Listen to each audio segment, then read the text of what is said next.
Მარშსა ვამშვიდობისა ყველას, კეთილი დაბრუნება პარაბელუმზე. ცოტა რამეს გავიხსენებთ, რომ შევაჯამოთ რა ხდება ახლა.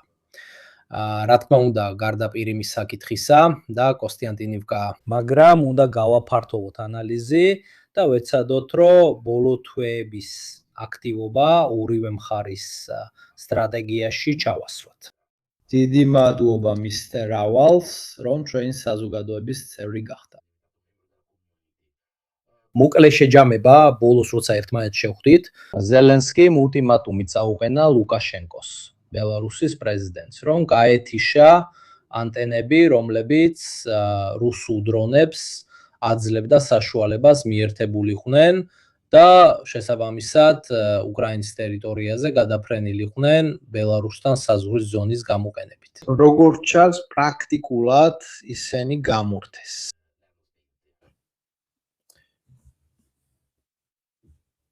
ცხადია, მათ შეუძლიათ ისევ ჩართონ ისინი. საკითხი ისაა, რომ ლუკაშენკო როგორც ჩანს, უფრო მეტად ეშინია უკრაინის პასუხის, ვიდრე რომ რუსების დაცვაზე დაყრდნობა. ბოლოს და ბოლოს, დასვნაც ეს არის.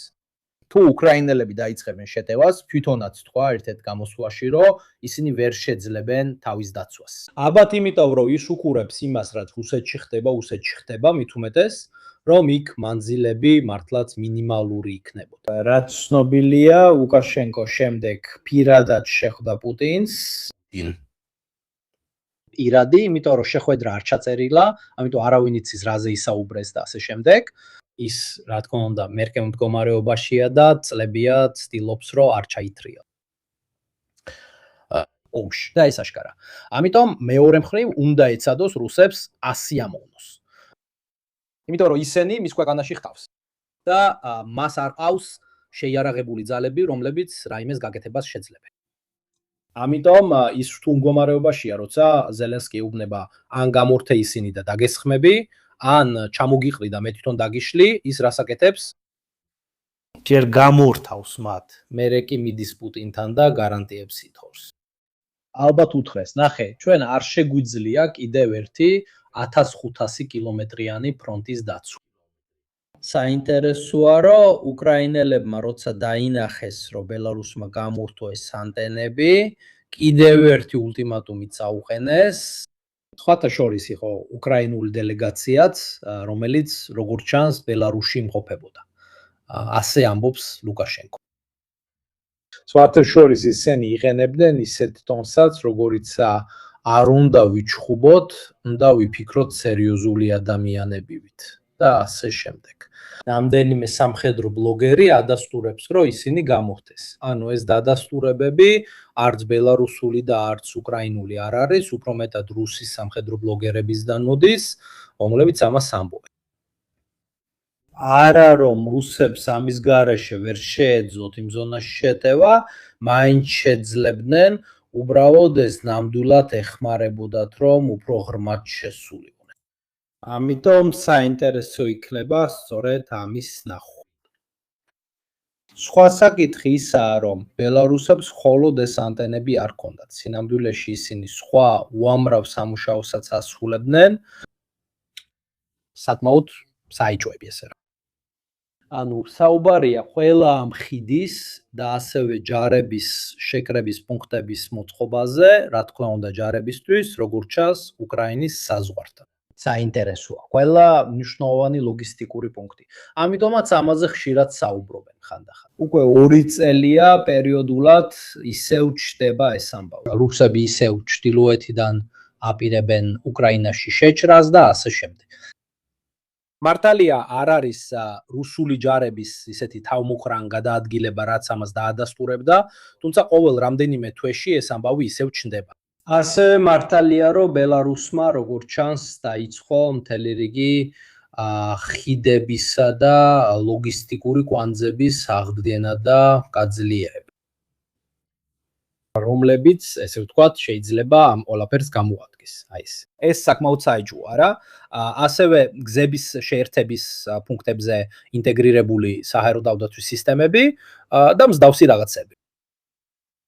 ვთქვათ, რომ უკრაინელების ადგილზე ვიყო, მაინც ყურადღებას მივაქცევდი ესეთ რაღაცებს. მართალია, ამას აკეთებენ კიდეც, რადგან ყველა ეს პუნქტი, როგორც ხედავთ, იდეალურად გამოსაყენებელია იმისთვის, რომ ისევ სცადონ რაიმე გააკეთონ უკრაინის ჩრდილოეთში. მაგრამ ყველა სიგნალი, რომელიც ლუკაშენკომ ამ წელს მისცა, არის ისეთი ადამიანის, რომელსაც არ უნდა რომ ჩათრეული იქნას. და არც მეტი, არც ნაკლები. მით უმეტეს, რომ სიტუაცია უარესდება. მით უმეტეს, თუ მართლა უნდა ჩაერთოს ომში, მონაწილეობას მიიღებს. კარგი პერიოდი იყო 2023, 24, 25 წლები. ანუ როცა უკრაინის შეტევა ჩავარდა და 2 წლის განმავლობაში რუსებს ყველა ფრონტზე ინიციატივა ჰქონდათ.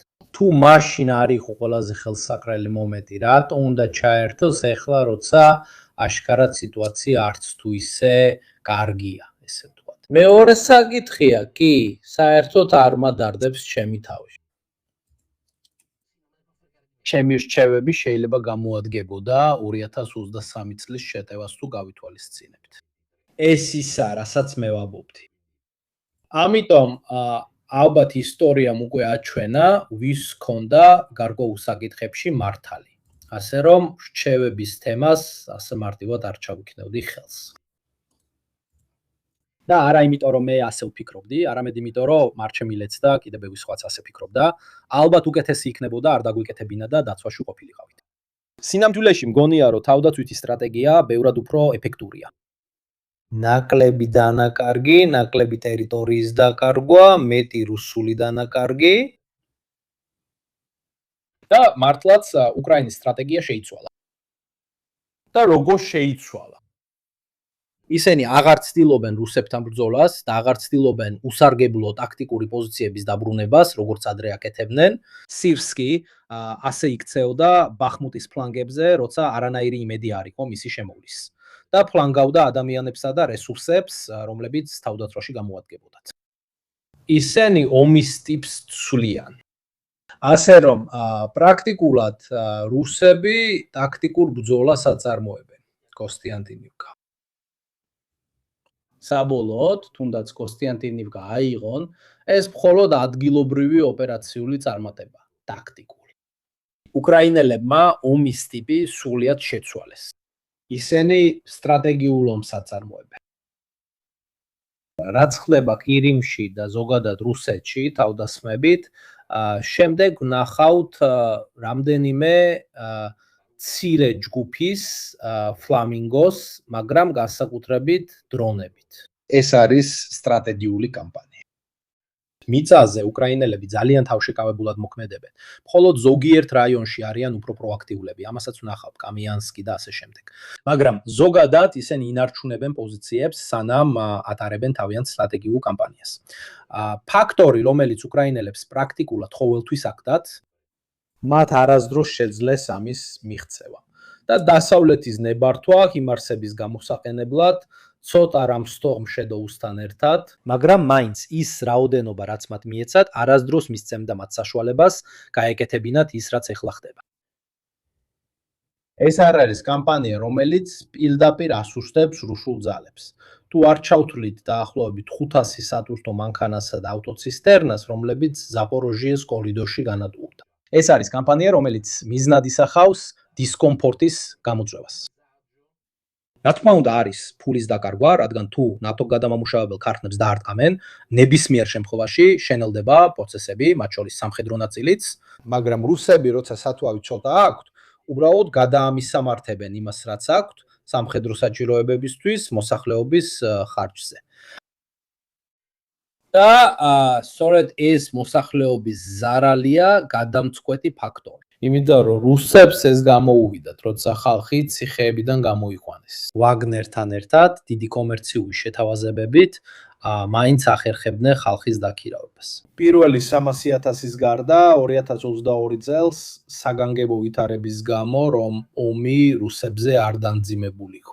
რაც ეხლა ნახავთ, რამდენიმე მაგალითი მოვიყვანე, მაგრამ ეს ვიდეოები რუსებმა თვითონ გადაიღეს სპონტანურად. პირველად რუსები იწყებენ იმის გააზრებას, რომ ეს ომი არ გავს იმ ომს, რომლის გამოცდილებაც ჩვენს გვაქვს. იყო ომი ერაყში, ავღანეთში, რაღაცა შორეული ამბავი, სპეციალური ოპერაცია, რომელსაც უკრაინაში ატარებენ.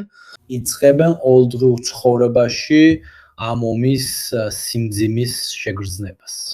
და სწორედ ამან შეიძლება შეარყიოს რუსეთი და განსაკუთრებით პუტინის გადაწყვეტილების მიღების უნარი. რადგან რაც უფრო მეტად ირღვევა ომის მხარდაჭერა ქვეყნის შიგნით, მით უფრო ნაკლებად შეძლებს პუტინი მობილიზაციებს ან ისეთ ქმედებებს, რომლებსაც სოციალური გავლენა აქვთ.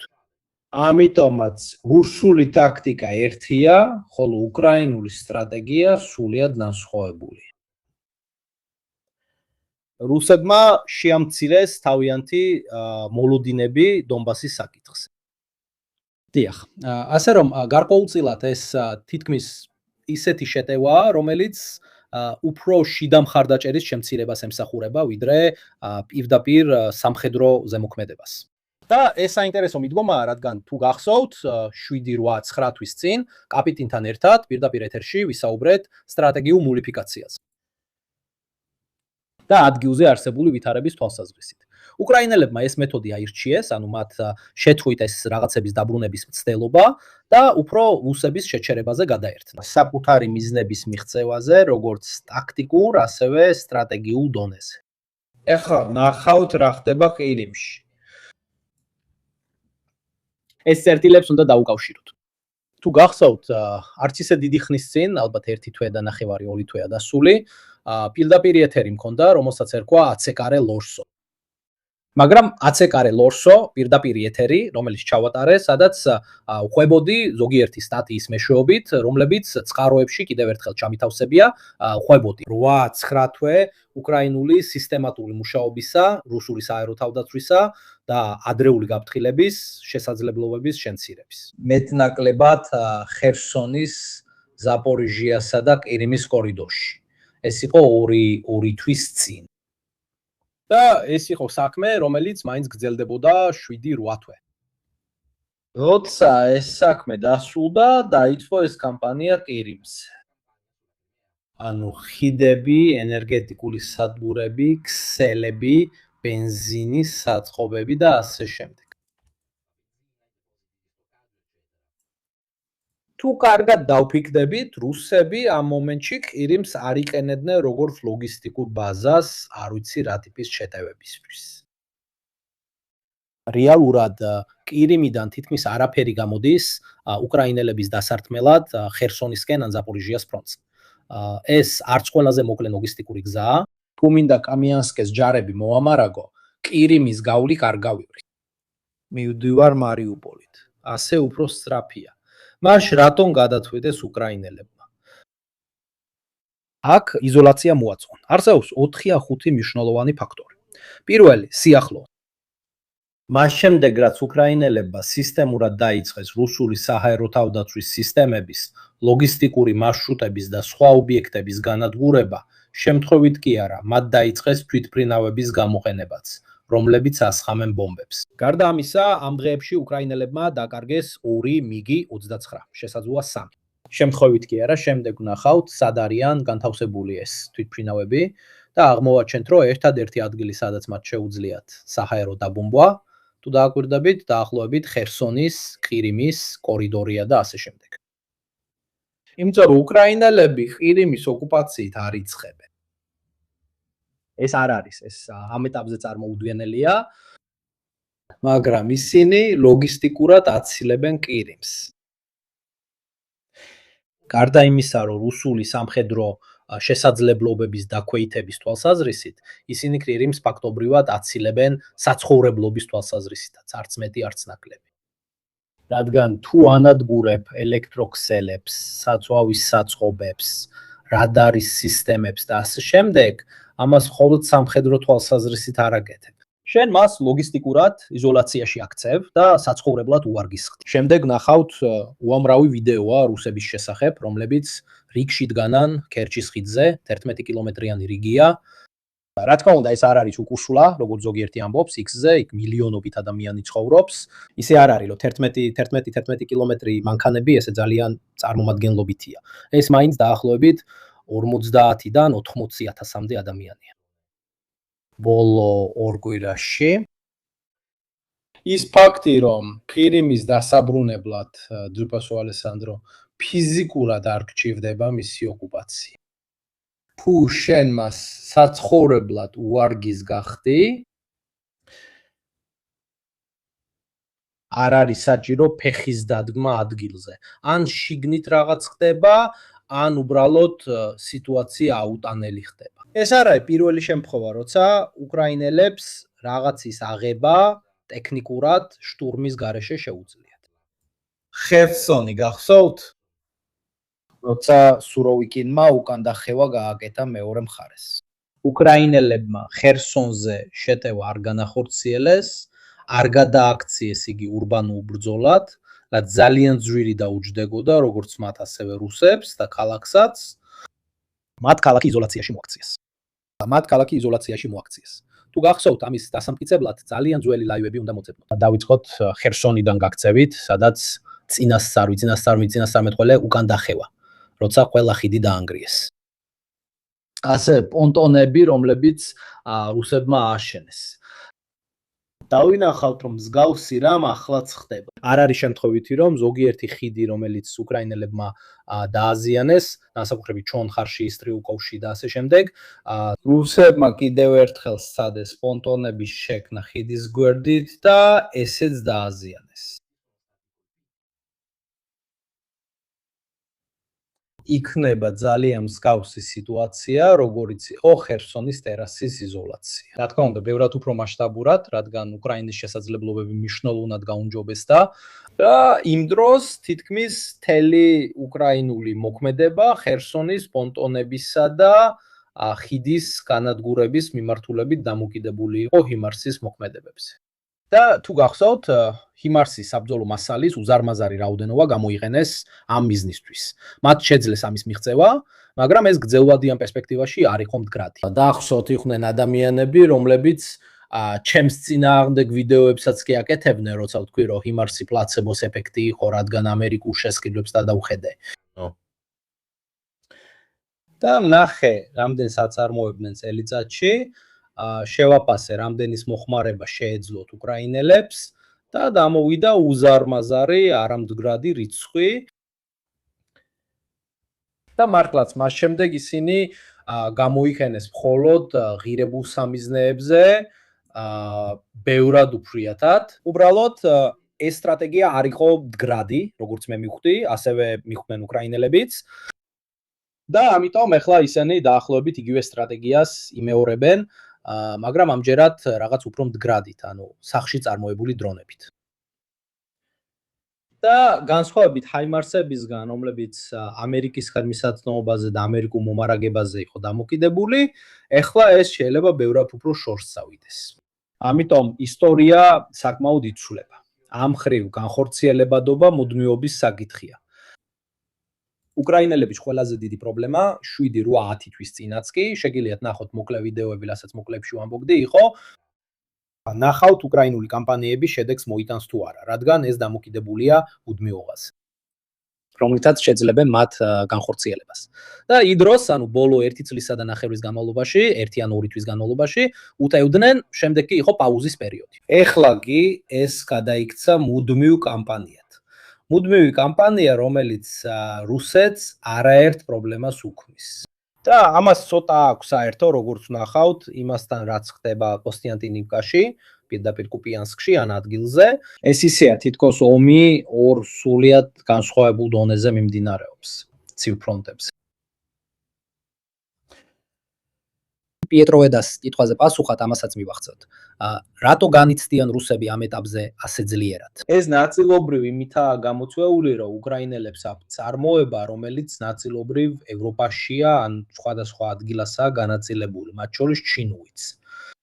ნაწილობრივ იმიტომაც, რომ უკრაინელებს 4 წლიანი რუსული დაბომბვების შემდეგ უკვე აღარ აქვთ ბევრი ღირებული სამიზნე. ამიტომ რუსული კამპანიებისთვის სამიზნეების დეფიციტიც არის. რას უნდა დაარტყა? აღარ არის დიდი ქარხნები, არც ის არა უკრაინელების სულელები იყვნენ და დრონების წარმოება ცენტრალიზებულად მოაწყვეს, მათ ეს მრავალი პატარა ლაბორატორიისთვის გაანაწილეს. ამიტომაც რთულია და თუნდაც ერთს და არ დღას ეს წარმოების 0 წერტილს წარმოადგენს. სხვადასხვა რუსებისგან, როგორც ნახავთ, რომლებსაც დიდი წარმოებები აქვთ 10 წლეულებით დადგენილი, სადაც თუ ერთ-ერთ ასეთ საწარმოს დაარტყამ, ისინი კარგავენ ამ წარმოების მნიშვნელოვან პროცენტს. ამიტომ ეს უკრაინული სტრატეგია არ ვიცი რამდენად იყო დაგეგმილი და რამდენად გაკეთდა საგანგებო ვითარებაში, რადგან საჭირო იყო დრონების წარმოება ერთეულისათვისაც, მაგრამ ნამდვილად არ აძლევს რუსებს შესაძლებლობას უპასუხონ და გაანადგურონ სამიზნეები, რომლებიც წარმოების საკმაოდ მნიშვნელოვან პროცენტს წარმოადგენს. ესენი არიან რუსი სამხედროები და ბლოგერები. ამბობენ, რომ რადგან ელექტროენერგია არ არის სატუმბის სადგურები არ მუშაობს, ამიტომ არც წყალია. წყალი დროებით არ მიეწოდება ხალხს. გარდა ამისა, უკრაინელებმა დაარტყეს ასევე ბარჟებს, რომლებიც ქერჩის ხიდთან ახლოს არიან. რუსები თქვა არენდობიან ბევრი ტექნიკის, განსაკუთრებით ცისტერნების გადაზიდვა სწორედ ამ ბარჟებით, რადგან ისინი ძალიან მოთხვლადები არიან. ჩვენ ნახავთ სხვებსაც, ისევ რუსებს, ესენი ყველა რუსი სამხედრო ბლოგერები არიან. ამბობენ, რომ ლოგისტიკური მდგომარეობა გაუარესდა, არ არის წყალი, ბენზინი, ენერგია და ასე შემდეგ. საკითხები ძალიან რთული ხდება. ეს არის რუსეთის კირიმის ობლასტის ადმინისტრატორი, რომელმაც საგანგებო მდგომარეობა გამოაცხადა. ასე რომ ეს ჩემი აზრი არ არის, რომ საქმეები კარგად არ არის. და მართლაც ნახავთ, რომ რუსებმა დაიწყეს რიგების გადაღება, რადგან რა თქმა უნდა პრიორიტეტი მიენიჭა სამხედრო საჭიროებებს. და სამხედრო საჭიროებებმა პრაქტიკულად ყველას ბენზინი წაართვა. დაიმახსოვრეთ, რომ ეხლა თუ არ ვცდები, თითო ადამიანს 20 ლიტრი ბენზინი ეძლევა QR კოდის საშუალებით. ამიტომ ვინც არ ბრძნობდა თავს უსაფრთხოდ ამ ტერიტორიაზე დარჩელისთვის, ცდილობდა რუსებთან დაბრუნებას. და ეს არის რიგების მიზეზი უბრალოდ. ისინი არენდობიან თვითონ სიტუაციას. ეს ყველაფერი ვიდეოებია, რომლებიც გადაღებულია, ვინ არის ამბოძების გარეშე? ვიდეოები, რომლებიც რუსებმა დადაიღეს, მოგვიანებით ვნახავთ, რომ მოსკოვშიც კი აქვს გარკვეული პრობლემები, იქაც ბენზინის დეფიციტი დაეწყოთ და არა მხოლოდ მოსკოვში, პარადოქსულად, ზოგიერთ უფრო შორეულ რეგიონშიც. დაჩვენეთ რამდენიმე მათგანს, რადგან აშკარად ჩანს, რომ ეს იზოლირებული შემთხვევა არ არის. ბენზინგასამართი სადგურების რაოდენობა, რომლებიც გამოუყენებელია, რადგან ბენზინი არ არის, მართლაც ძალიან ბევრია. ეს ვიდეოები რუსებმა გადაიღეს, ასე რომ ეს არ არის დასავლური პროპაგანდა ან მსგავსი რამ. ეს ვიდეოები რუსებმა სპონტანურად გადაიღეს და ჩემი აზრით, სწორედ ეს არის ის ეფექტი, რომელსაც უკრაინელები ცდილობენ მიაღწიონ. ანუ Забайкальский край. Ссылка. Уши რომ დავწეკი დასაძინებლად აქ ხალხი საერთოდ უბრალოდ ხალხი მართლა იცხეთ კომენტარებს და წუწუნს. განსაკუთრებით თუ უკრაინელები შეძლებენ ამ კამპანიის გაგრძელებას კირიმზე, იმიტომ რომ რუსების მხრიდან ისინი ცოტა არაერთგვაროვანი იყო. ეს კი როგორც ჩანს უჩხვეტი და საკმაოდ მძიმეა განსაკუთრებით რამდენიმე დონეზე. ისინი მხოლოდ რადარის სისტემებს, საავიაციო უწყებებს, ენერგოცენტრალებს, ენერგიის გადამფრთველებს, ესეთ რაღაცებს, ბენზინის საწყობებს, ხიდებს და ასე შემდეგ არ ანადგურებს. ეს ყველა დონეზეა და ეს ქმნის კრიზისს. თქვენ ასევე უნდა გაიგოთ, რამდენად დიდი გავლენა აქვს ამას რუსების ომზე და საკუთარ თავზე აღქმაზე, რომლებსაც თავი სუპერსახელმწიფოდ მიაჩნიათ, რომელიც სხვათა შორის მსოფლიოში ერთ-ერთი უდიდესი ბენზინის მწარმოებელია და გაზისაც. ეს სცენები ხალხში პასუხისმგებლობის გზნობას იწვევს. და მეორე, ვინ არის პასუხისმგებელი? და სწორედ ამაზე ჩემი აზრით უფრო მეტად არის მიმართული კამპანია. ამ ეფექტზე, ანუ რომ დაინახო. რომ გარკვეულწილად დაასუსტოს რუსების მხარდაჭერა თავად ომის მიმართ. რადგან პუტინი აზრს არ შეიცვლის და ისინი აგრძელებენ ზეწოლას ადგილზე. ერთადერთი გზა რაც გაქვს არის თავად ომის მხარდაჭერის შესუსტება ან ომის რუსეთის ტერიტორიაზე გადატანა. იმისათვის რომ დაიცხონ, გააცნობიერონ, რას ნიშნავს უკრაინასთან მუდმივი ომი, წლის ბოლოს ანდრეა ბონინსენია წლის ბოლოს ზაფხულის შემდეგ და ეს არ არის არასწორი სტრატეგია, რადგან რეალურად ფრონტზე ტერიტორიის 80% რუსების ხელშია. მეტნაკლებად გამყარებული, მერე ვნახავთ. ამ კამპანიას დიდი აზრი აქვს. ეს მიდგომა პირდაპირ ბრძოლას არ ნიშნავს, არამედ რუსეთის დასუსტებას, რადგან მას ყველაფრის დაცვა არ შეუძლია. სხვათა შორის, არ ვიცი. ეს მართალია თუ არა, ჯერ კიდევ უნდა გადავამოწმო, როგორც ჩანს, პუტინი ანგრევს თავის რამდენიმე ვილას, არსებობს სატელიტური სურათები, ათები. შესაძლოა, რათა თავიდან აიცილოს უკრაინელების მხრიდან ამ ვილების დაბომბვა და ეს დიდი დარტყმა იქნებოდა. როგორც ჩანს, ვილა ყირიმში, არ ვიცი, ნამდვილად არ მქონდა დრო, ბოლო 20 წუთში ვნახე ეს ინფორმაცია. თუ ეს მართალია, ძალიან საინტერესოა ის ფაქტი, რომ ისინი ანგრევენ პუტინის ვილებს ყირიმში და შავ ზღვაზე. იმიტომ რომ ისინი შეიძლება გახნეს სამიზნე და თუ მათ გაანადგურებ, აღარ გექნება ის უხერხულობა. და ამასაც აქვს აზრი, რადგან ნახეთ, როგორ უნდა დააყენოს ლადაის რეზიდენციაში 20, 30, 40 საჰაერო თავდაცვის სისტემა. ამ მომენტში პუტინის ვილა უფრო მეტად არის დაცული, ვიდრე სევასტოპოლი, რაც დიდად აზრს არ იძლევა. ეს ყველაფერი ვიდეოებია, რომლებიც რუსებმა გადაიღეს. როგორც ხედავთ, ასეთი სიტუაციები არის იურსაში და არა მხოლოდ, რა თქმა უნდა, ყირიმშიც. სინამდვილეში ეს არის ვიდეო, რომელიც რუსმა გადაიღო და ამბობს: აქ მოსკოვში ვარ, არა ყირიმში. ასე ამბობს ის. თუ მოსკოვში ვარ, მაშინ ყირიმში არ ვარ. და აქაც პრობლემები და რიგებია. ის ამბობს, ეს ჩემი სიტყვები არ არის, მაგრამ ეს ცოტა ხანს აჩვენებს პრობლემას, როგორც ზოგადი პანიკის პრობლემას, მით უმეტეს რომ ისინი ესეთ პრობლემებს მიჩვეულები არ იყვნენ. კარგად თუ ცუდად, პუტინი 4-5 თვის წინ თითქმის მოახერხა, რომ რუსებს ომი არ ეგრძნონ. ეს ქმნის ასეთ ეფექტს აქ. სადაც როგორც ხედავთ, უზარმაზარი რიგებია. ეს რიგები ქერჩის ხიდისკენ მიდის. რადგან ხალხი ამბობს, თუ 20 ლიტრ ბენზინს მომცემ, ალბათ უკეთესია, ეხლავე წავიდე, სანამ რამე მოხდება, ან ვეღარ წავა. ამან პანიკის ეფექტი შექმნა.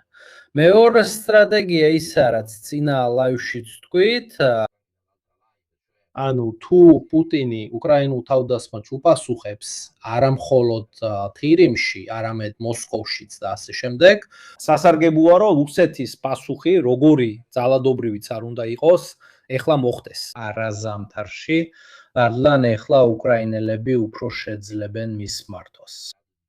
ბევრი ანალიტიკოსის და ასევე ბევრი უკრაინელი კონტაქტის აზრით, კიდევ ერთი რუსული კამპანია უკრაინის ენერგოსისტემის წინააღმდეგ. ზამთარში განსაკუთრებით თუ შემდეგი ზამთარი ცივი იქნება, ეს ძალიან რთული სამართავი იქნებოდა. ამიტომ თითქმის ჯობს, რომ პუტინი ეხლა პასუხისგასაცემად წავაქეზოთ, გამოვიყენოთ რუსული უკმაყოფილება, რომელიც პასუხს იღებს. და ამიტომ რომ სუსტი არ გამოჩნდეს, მას პასუხისგაცემა უწევს. ეს უკრაინელებისთვის აზრიანია, უნდა მესროლო რაკეტები.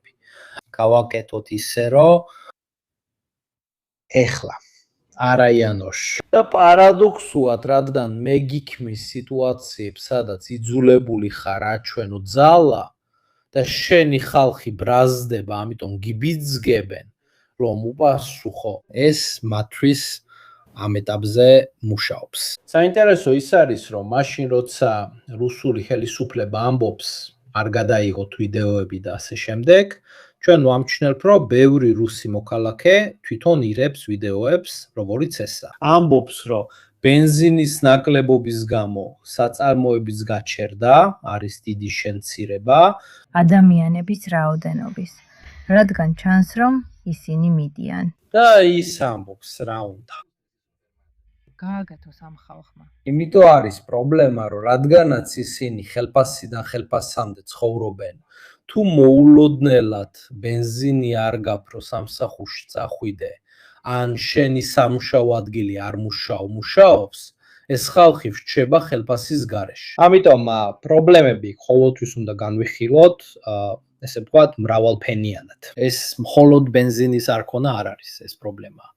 ასევე არსებობს ეკონომიკური პრობლემები თითოეული მოქალაქისთვის. ბევრ ვიდეოში, რაც მე ვნახე, მაგალითად აჩვენებენ ნახევრად ცარიელ ქუჩებს. და სხვათა შორის ეს სტრატეგია კიდევ უფრო აბრაზებს ხალხს, რატო?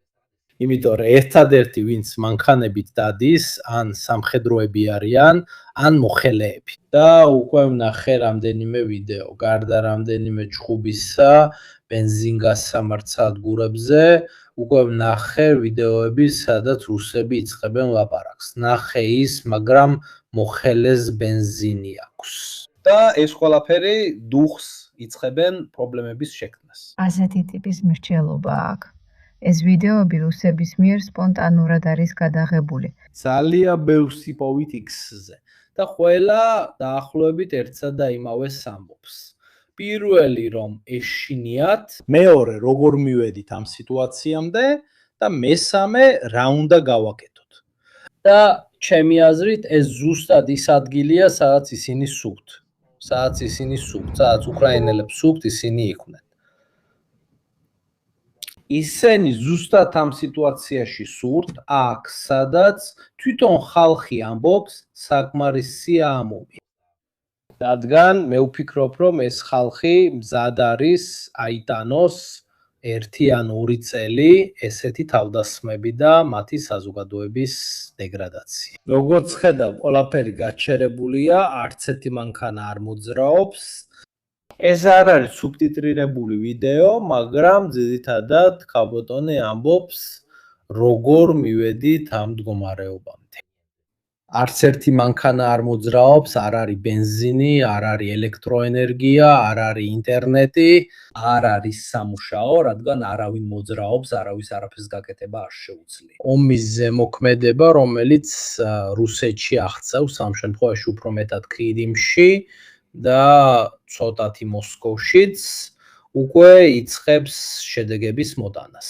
და ეს უკრაინელებისთვის სტრატეგია. ალბათ ეს ყველაზე ბონიერი სტრატეგიაა, რადგან ასე ისინი ნაკლებად აღმოჩნდებიან სახმელეთო შეტაკებაში და ამავდროულად შეიძლება გრძელვადიან პერსპექტივაში დიდი შედეგები მოიტანოს. სხვათა შორის, თუ თავად კამპანიას უფრო ღრმად გავაანალიზებთ, შევამჩნიეთ ერთგვარი კანონზომიერება. ანუ რომ უკრაინელებმა დროთა განმავლობაში გარდა იმისა, რომ შეძლეს ბევრად უფრო ღრმად დაერტყათ, აქ ნაჩვენებია მანძილი კილომეტრებში იმ ობიექტებამდე, რომლებიც დააზიანეს. თუ სისტემა მთლიანად ნაცრისფერია, ეს ნიშნავს, რომ ის არ მუშაობს, რადგან სულად დაზიანებულია. თუ კი ზოლი ოდნავ თეთრია, ეს ნიშნავს, რომ ის ნაწილობრივ დაზიანებულია. ყველაზე დიდი ობიექტების სიაში რამდენია 20-25 რუსული ბენზინის დადამამუშავებელი ან საწარმოო ცენტრებისგან პრაქტიკულად მხოლოდ 5 ან 6 არ დაზიანებულა. მათ შორის ომსკის გადამამუშავებელი, რომელიც კი უკრაინის საზღვრიდან 2253 კილომეტრში მდებარეობს. თუ ყაზახეთის ზემოთ და მაინც ეს ერთ-ერთი ყველაზე დიდი მწარმოებელია, ანუ ომსკის გადამამუშავებელი იმდენსაც აწარმოებს, ამდენსაც სხვა 4 ან 5 გადამამუშავებელი. და ეს კრიტიკული კვანძია. შემდეგ სად მდებარეობს რუკაზე. ამ დამასუსტებელ კამპანიას თავისი მნიშვნელობა აქვს, რო გაგიწიოთ წარმოდგენა, ომსკი უნდა იყოს ეს. რო გაგიწიოთ წარმოდგენა, აქ არის ყაზახეთი. ახლა უკრაინელებმა დაარტყეს ყველა იმ წითელი წერტილით მონიშნულს და დააზიანეს ზოგიერთი ყვითელი წერტილით მონიშნული. როგორც ხედავთ, ომსკი, რომელიც ერთ-ერთი ყველაზე მნიშვნელოვანია უკრაინის ოპერაციული რადიუსის მიღმა, თუმცა ეს რადიუსი იზრდება. და განსაკუთრებით ამ ზონაში, ანუ ამ მუქ ზონაში, უკრაინელებმა შეძლეს 4-მდე განმეორებითი შეტევა ზოგიერთ ნავთობ გადამამუშავებელს. ამიტომ, როგორც ხედავთ, ეს უკვე იწყებს. ესენი ძალიან მიუწვდომელია, აქ უკვე თითქმის კამჩატკამდე ვართ, წარმოდგენისთვის ეს ვლადივოსტოკი. ესენი ძალიან შორსაა უკრაინელებისთვის. მაგრამ სიტუაცია ძალიან სწრაფად იცვლება. ჩემი აზრით, ადრე თუ გვიან ისინი ომსკსაც დაარტყამენ. და ომსკი მართლა ძალიან მნიშვნელოვანია რუსებისთვის. საინტერესოა, რომ ამ ყველაფრის პარალელურად უკრაინელები სხვა კამპანიებსაც ატარებენ. ეს მაგალითად სატელიტური სურათებია გზაზე გაჩენილი რიგების, როგორც ხედავთ, რომელებიც ქერჩის ხიდისკენ მიდიან. ეს არის ბოლო სურათები, რომლებიც სწორედ ამ უზარმაზარ რიგებს აჩვენებს დაახლოებით 11 კილომეტრის სიგრძის. ეს 3 დღის წინ იყო, რომ წარმოდგენა შეგექმნათ. ჩვენ ასევე ვნახავთ, რომ მიუხედავად იმისა, რომ ფლამინგოებზე ბევრი ილაპარაკეს, რეალურად ისინი ძალიან ცოტა გამოიყენეს. ან თუ მონაცემებს გადავხედავთ, მაგრამ ამას მე არ ვამბობ.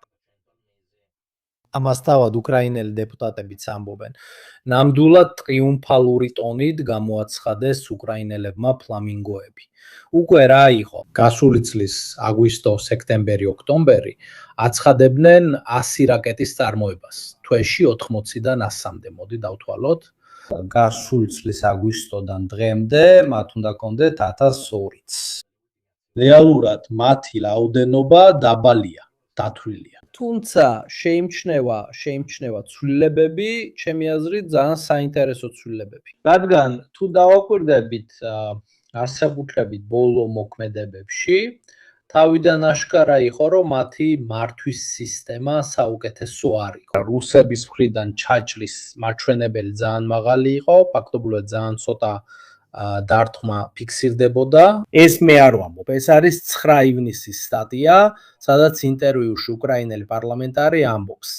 ფლამინგოს რაკეტები იშვიათად გამოიყენებოდა და მცირე წარმატებით, მიუხედავად აგრესიული რეკლამისა, ამბობს დეპუტატი, უკრაინელი დეპუტატი. სულადაც არ ცდება, თუ საბოლოო გამოყენების მონაცემებს შევხედავთ, ნამდვილად არ არის საუკეთესო შედეგები. განსაკუთრებით 2021 წელს ძალიან დიდი გამოყენება არ დაფიქსირებულა. ეს სტატია გაკეთებულია უკრაინულ საიტზე, უკრაინულზე და ასე შემდეგ. მე იტყვით, რომ მე მაქვს რაიმე მიკერძოება უკრაინელების წინააღმდეგ ამ საკითხში, მაგრამ იმასთან შედარებით, რაც ბოლო პერიოდში მოხდა, რამდენიმე დეტალი შევნიშნეთ. პირველი, ყველა თავდასხმა მოხდა მდინარეების ხაზის გასწვრივ. რატომ მდინარეების ხაზის გასწვრივ? იმიტომ რომ დიდი ალბათობით უკრაინელების მიერ გამოყენებულ მართვის სისტემას რუსეთის ტოპოგრაფიული მონაცემები საერთოდ არ აქვს. გეოგრაფიული თვალსაზრისით, შესაბამისად, მათ არ შეუძლიათ სრულად გამოიყენონ. ამერიკელებმა მათ ესეთი სახის მხარდაჭერა არ მისცეს. ეს პრაქტიკულად ნავიგაციის სისტემისა და ტელეკომუნიკაციების შევწყმა. იმიტომ რომ ძალიან დიდი ალბათობით მათ არ აქვთ ესეთი უნარები, როგორიც ამერიკელებს აქვთ, რომლებიც უკიდურესად ზუსტი რუკების საშუალებით და ის საშუალებით შეუძლიათ გამოიყენონ რელიეფი. ამიტომ ყველა უკრაინული შეტევა და ეს შემთხვევითი არ არის მდინარეების გამოყენებით განხორციელდა. თუმცა ბოლო მოვლენებში ერთი განსხვავებაა. ეს არის გაშვების რაოდენობა, რომელიც უკრაინელებმა დაადასტურეს და ღია წყაროებმა დაადასტურეს. პირველი გაშვება 2 ჩამოგდებულია. ისინი მიახლოებით სამიზნის ზონაში მოხვდნენ, მაგრამ სამიზნე არ დაუზიანებიათ. მეორე გაშვება, 4 გაშვება. ყველა ჩამოგდებულია, როგორც ხედავთ, საწყის შედეგი ძალიან უარყოფითია. ან სამიზნეს ვერ მოხვდნენ, ან ჩამოაგდეს. შემდეგ მოულოდნელად და საუბარია აი ბოლო 1 2 3 4-ზე, აქ არ არის ბოლო თავდასხმა, რომელიც გუშინ მოხდა. იწყება პირველი შედეგების ნახვა, პირველი მოხვედრების სამიზნეში და ბოლო თავდასხმაში 5-დან 3-მა მიზანს მიაღწია. შეამჩნიეთ სრული განსხვავება ბოლო და პირველებს შორის. პირველი 4 გაშვება პრაქტიკულად სრული მარცხია. ან ყველა იქნა ჩაჭერილი, ან არც ერთი არ მოხდა სამიზნეში. ბოლო შემთხვევაში კი 3-დან 2 იქნა ჩაჭერილი. ეს იმიტომ რომ რაღაც შეიცვალა. და ის რაც შეიცვალა არის ის რომ მათ დაიწყეს შიგნით განვითარებული ჰიბრიდული მართვის სისტემის გამოყენება. და რაც თავარია დაიწყეს რელიეფის გამოყენება. პირველად იწყებენ გამოჩენას ფლამინგოები, არა მხოლოდ მდინარის ხაზის მიყოლა, არამედ რელიეფის სიმაღლეების გათვალისწინებაც, როგორც კი გამოვლენ.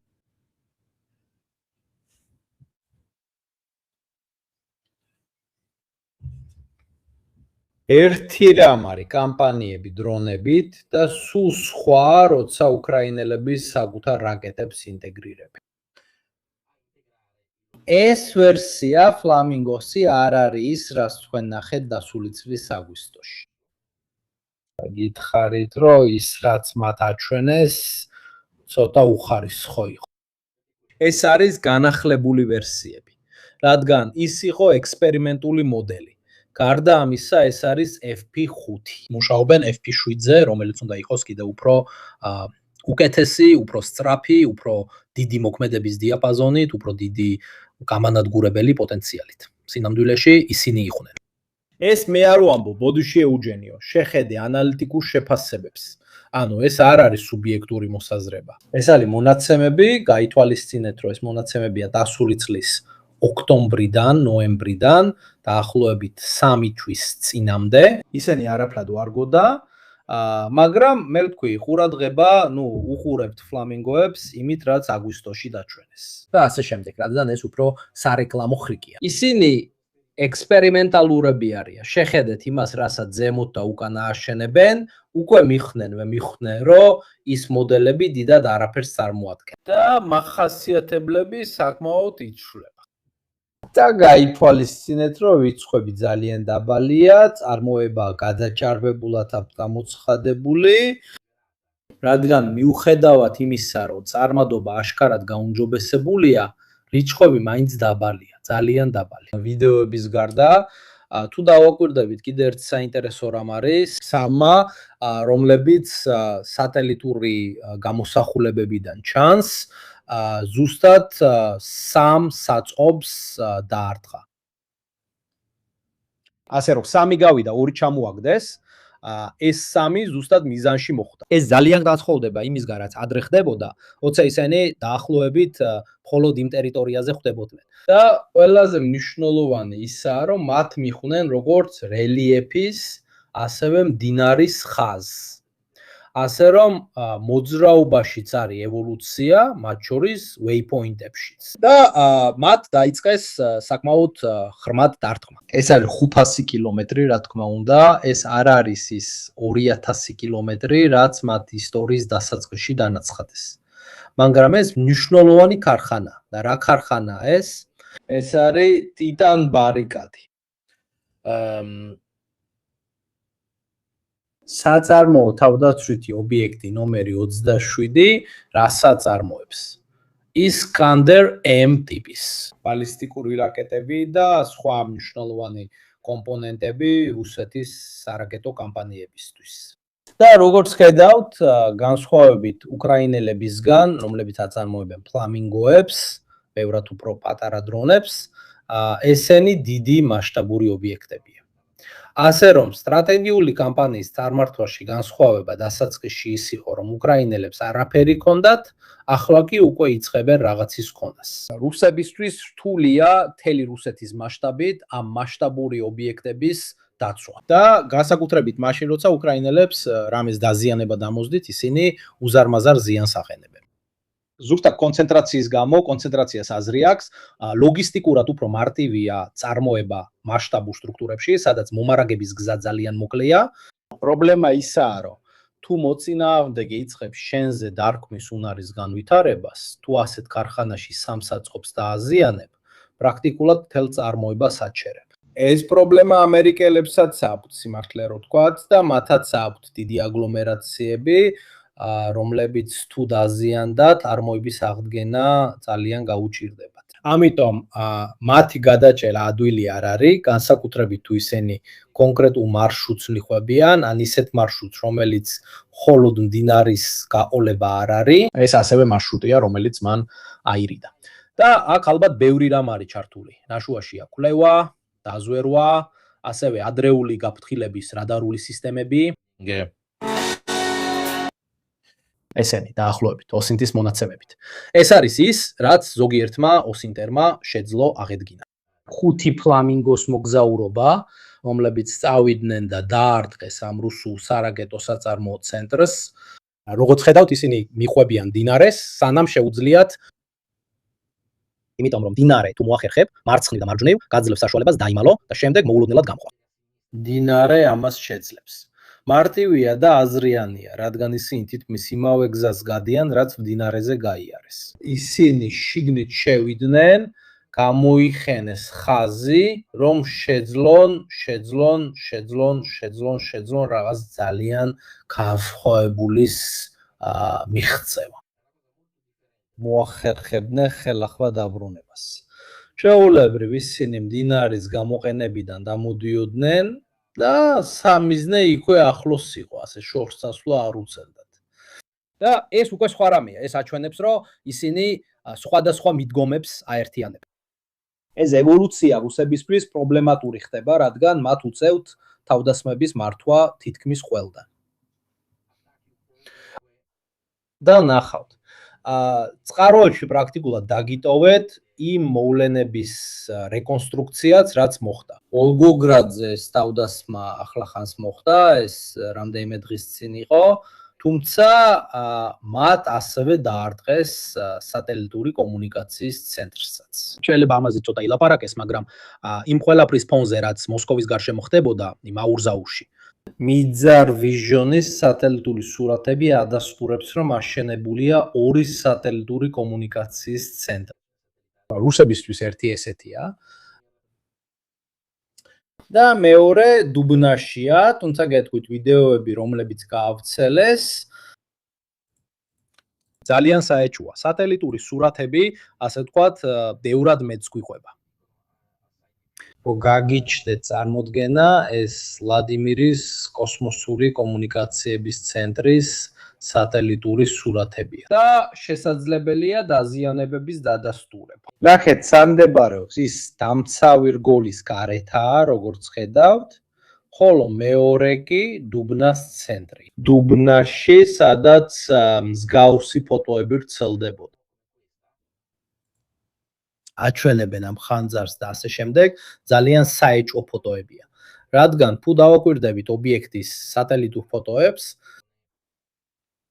თლად არ ემთხვევა, თუმცა ის რომ რაღაცას დაარტყეს, აბსოლუტური სიმართლეა. რატო? ასევე ვიდეოები, რომლებიც რუსებმა გაავრცელეს, თუმცა იქ ობიექტი არ ჩანს, არამედ ვიდეოები, რომლებიც იმ ტერიტორიაზეა გადაღებული, თქვათ ასე, მაინც აჩვენებს შავ ბოლს სწორედ იმ მიმართულებით. ეს არის ვიდეო, რომელიც რუსებმა გაავრცელეს ამ ტერიტორიაზე. საინტერესოა, რომ იქ არის 2 რუსული კოსმოსაკომოსური საკომუნიკაციო ცენტრი, ანუ სატელიტური კავშირები და მსგავსი რაღაცები. ეს არის სატელიტური სურათები, რომლებიც ადასტურებს, რომ ობიექტები დაზიანდა. თუმცა თუ დააკვირდებით, ეს ობიექტები არ არის იგივე, რაც ვიდეოშია, დიდად კავშირში არ არის, მაგრამ დაზიანებულია. ამიტომ მოსკოვზე თავდასხმის დროს, რაც ნახეთ, იყო კიდევ უფრო მნიშვნელოვანი სამიზნეები, როგორიცაა ესენი, რომლებიც უფრო ღირებული და მნიშვნელოვანი იყო უკრაინელებისთვის. სხვა საკითხია ის, რომ ადრემე დაახლოებით ვადევნებდი თვალს უკრაინულ თავდასხმებს, ისინი კვირაში ერთხელ ან 2 კვირაში ერთხელ ხდებოდა. მხოლოდ ივნისის თვეში უკრაინელებმა მოსკოვს 3-ჯერ ან 4-ჯერ შეუტიეს. ორი სატელიტური კომუნიკაციის ცენტრი, მთელი ყირიმი, ხიდები და ასე შემდეგ, რაკეტების წარმოების ცენტრი. სკანდალები ვოლგოგრადში 27-ში, სათროვის საცავი კრასნოდარის მხარეში 25 ივნის, 23 ივნის, კერჩოილის ტერმინალი და მთელი მისი კომპლექსი. ანუ ხვდებით, რომ ინტერვალი უკვე 2 დღეში ერთხელ ხდება და სულ უფრო ხშირად. მადლობა. და ეს ნიშნავს სრულიად განსხვავებულ შესაძლებლობას იმასთან შედარებით, რაც აქამდე გვინახავს. და ეს შესაძლებლობა ძალიან სწრაფად იზრდება მასშტაბში. ამიტომ ის რაც ახლა გვინახავს, არაფერია იმასთან შედარებით, რასაც ისინი შეიძლება შეძუონ მომდევნო თვეებში. ეს არის საწარმოო ცენტრი, ტესტირების ტერმინალი, ქერჩის ხიდთან ახლოს. როგორ ხედავთ ამას სახში? ადასტურებენ, რომ არის დიდი ძალა, სითბო რუსების მიერ გაკეთებული ფაქტები ადასტურებს იმას, რომ როგორც ხედავთ, რაღაცი იცვის. და ეს მხოლოდ რამდენიმე თავდასხმაა. მე ქვემოთ მთელი სია მოგაწოდეთ. მაგრამ ასევე არის ნოვოროსიისკი 8 ივნის, სანქტ-პეტერბურგი 3 ივნის. დრონები, ლიუთი, რომლებმაც შეძლეს სურიბინსკამდე მისვლა იაროსლავის რეგიონში, იაროსლავში 1500 კილომეტრის სიღრმეში. საქმეები მართლა ძალიან ბევრი ხდება უკიდურესად რეგულარული სიხშირით. Rischio Russia usibuo minuto delle tattiche Eureno su cosa le usa. კოსტიანტინივკაში.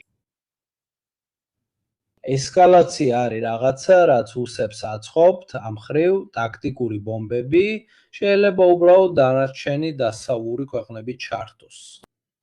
ეცამში კი შენს. ანუ თულას შესახებ იმ ობიექტებზე, რომლებსაც ამ თვეში დაარტყეს. რო წარმოგიდგინოთ, ბოლო 40 დღეში უკრაინელებმა უფრო მეტი რამ დაარტყეს, ვიდრე ბოლო 6 თვეში. და კიდევ სად? მოსკოვი, სანქტ-პეტერბურგი, სევასტოპოლი. ანუ ჩვენ საუბრობთ თავდასხმაზე, რომელიც ცოტა ყველგან, ცოტა განაწილებულია და განსაკუთრებით სხვადასხვა მეთოდებით ხორციელდება. საშუალო მანძილის დრონები, ლიუთი ასევე ყირიმში, გრძელ მანძილზე მოქმედი დრონები. რაც შეეხება რუსეთის სიღრმეს, რამდენიმე ფლამინგო, ათეულობით დრონი. ეს მაგალითად სურიბინსკშია, იაროსლავის რეგიონში, ძალიან ღრმად რუსეთში. მართლა როგორც ხედავთ, ბევრი კომენტარი რუსებისგან მოდის. სად არის საერო თავდაცვის სისტემა? რადგან ეს რაღაცა გადაიღეს, როგორ მოძრაობს შვიდად ზედმეტი პრობლემების გარეშე. ერთზე მეტიც კი მოდის ასე. რაც გესმით, ეს სუბუქი იარაღის სროლის ხმა. ეს დიდი დაცვა არ არის. ესე რომ ეს ყველაფერი უფრო და უფრო მეთოდური ხდება და დიდ პრობლემად იქცევა. რუსებისთვის ამ ყველაფრის მართვა თავის ტკივილად იქცა. ამან ძალიან ღრმად შეძლო დარტყმა და ერთზე მეტს. დილომშვიდობისა. ამიტომ, როგორც ხედავთ, უკრაინის სტრატეგიას თითქმის არაფერი აქვს საერთო იმასთან, რაც ადგილზე ხდება. ისინი უბრალოდ აჩერებენ მათ. გასათვალისწინებელია, რომ რუსები, რა თქმა უნდა, უბრალოდ გვერდიდან არ უყურებენ, ზუსტად ისე როგორც უკრაინელები, მათ დააზიანეს სისტემები, დაიწყეს შეტევა თითქმის ყველგან და მათ დაიწყეს მიახლოება საკუთარი თვითმფრინავებით და პირველი მისიების შესრულება მფრენი ბომბებით. და ვნახავთ, ამის მტკიცებულებები არსებობს, რომლებმაც გამოავლინეს რამდენიმე უკრაინული MiG-29, რომლებიც ბაზაზე იმყოფებოდნენ, რომელიც დაახლოებით რუმინეთის ჩრდილოეთიდან, რომ წარმოდგენა შეექმნათ. და როგორც ხედავთ, MiG-29 ნამდვილად იქნა აღმოჩენილი, აქ სამი შემთხვევა, ეს არის MiG-29. როგორც ხედავთ, ფულად შეიარაღებულია, ქვემოთ შეგიძლიათ ნახოთ საბრძოლო დატვირთვა, ასე რომ ის შეიარაღებული იყო და მოხავდათ, როგორც ხედავთ, ბილიკზე მგონი ავტომატური ტროლით. ვესაუბრე ერთ-ერთ მათგანს, რომელიც პოლონელებმა მისცეს, დიდი ალბათობით ეს რუსებმა აღმოაჩინეს, როგორც ხედავთ, მას დაარტყამენ, სხვა 99%-ით შიგნით დაარტყეს სხვა ანგარში. როგორც ხედავთ, უკრაინელები ცდილობენ ისინი ანგარებში დამალონ. გაძლიერებულებში და ასე შემდეგ. ასე რომ აქ რუსებმა ისინი დაიჭირეს და კიდევ ერთი რაც უკრაინის შეიარაღებულმა ძალებმა დაადასტურეს, რუსულმა გამანადგურებელმა ჩამოაგდო. შესაძლოა ისინი ჯერ კიდევ ნაადრევად გამოვიდნენ. შეიძლება ეს ტესტი იყო, რომ ენახათ როგორი იქნებოდა რუსების აღმოჩენისა და რეაგირების შესაძლებლობები. ეს არის ის, რაც ანგარში შიგნით დაიბომბა. რას აკეთებდნენ ესენი? უკრაინულმა თვითმფრინავებმა დაიწყეს მოქმედება ამ დროს. ეს არის სუ 35-ის ანგარიში, რომელმაც დაამარცხა მეგი-29 გიმეორებთ, ეს დადასტურებულია უკრაინის საჰაერო ძალების მიერ მეგი-29-ის ჩამოგდებაზე. უკრაინელებმა დაიწყეს რუსეთის ზოგიერთი სახმელეთო პოზიციის დაბომბვა. ისინი დაიწყეს გამოსვლა. ვიდეო რამდენიმე დღის წინ 22-23 რიცხვში ეს არის MiG-29, რომელიც ფაქტობრივად იყენებს ფრანგულ ბომბებს ASM-250 Hammer. რუსული პოზიციების დასარტყმელად, როგორც ხედავთ, ისინი უკვე იდენტიფიცირებული იყო. გახსოვთ 2-3 თვის წინ გითხარით, რომ დაიწყებდნენ დეგრადირებას. და შემდეგ პირველად ნახეთ უკრაინული მოქმედებები პლანირებადი ბომბებით ან ამერიკელებისა და ფრანგების მიერ მიწოდებული ბომბებით. რამდენიმე დღის განმავლობაში უკრაინელებმა დაიწყეს ასეთი ტიპის რეიდების განხორციელება, როგორც ხედავთ. და შემდეგ რუსებმა პრაქტიკულად დაადგინეს, საიდანაც ეს მისია დაიწყო და დაარტყეს მათ. მაგრამ ეს უკვე აჩვენებს რამდენად დეგრადირდა სიტუაცია. როდის იყო ბოლოს, როცა მოისმინეთ, რომ უკრაინელები საჰაერო მისიას ატარებენ რუსული პოზიციების დასაბომბად, მაგალითად როგორც მაისში. ვერთმა დაგვიფაროს, ეს ცუდად დასრულდა, ისინი აღმოაჩინეს, ერთი ჰაერში ჩამოაგდეს, ორი კი მიწაზე. მაგრამ ეს უკვე განსხვავებულია. უკვე ჩანს წარმოუდგენელი აქტივობა უკრაინელების მხრიდან. ერთი წლის წინ, რომ თქვათ ეს ყველაფერი ერთმანეთთან უნდა იყოს დაკავშირებული. აქ სხვათა შორის ჩანს რუსები, რომლებიც პოსტიდან გარბიან. ასე რომ იცოდნენ, რომ რაღაცა თკბილეული მოვიდოდა. ის არ უსაუბრია, არც კი დაურთხამს პირდაპირ, სიმართლე რო ვთქვათ, უკრაინელი პილოტი. აბა, როგორ ხედავთ? დასაკავშირებელი რაღაცები ძალიან ბევრია, მართლა ძალიან ბევრია და ნამდვილად მოწყვეტილია იმასთან, რაც ადგილზე ხდება. ეხლა ვნახავთ იმასაც, რაც ადგილზე ხდება. და ადგილზე საკითხი სრულიად განსხვავებულია.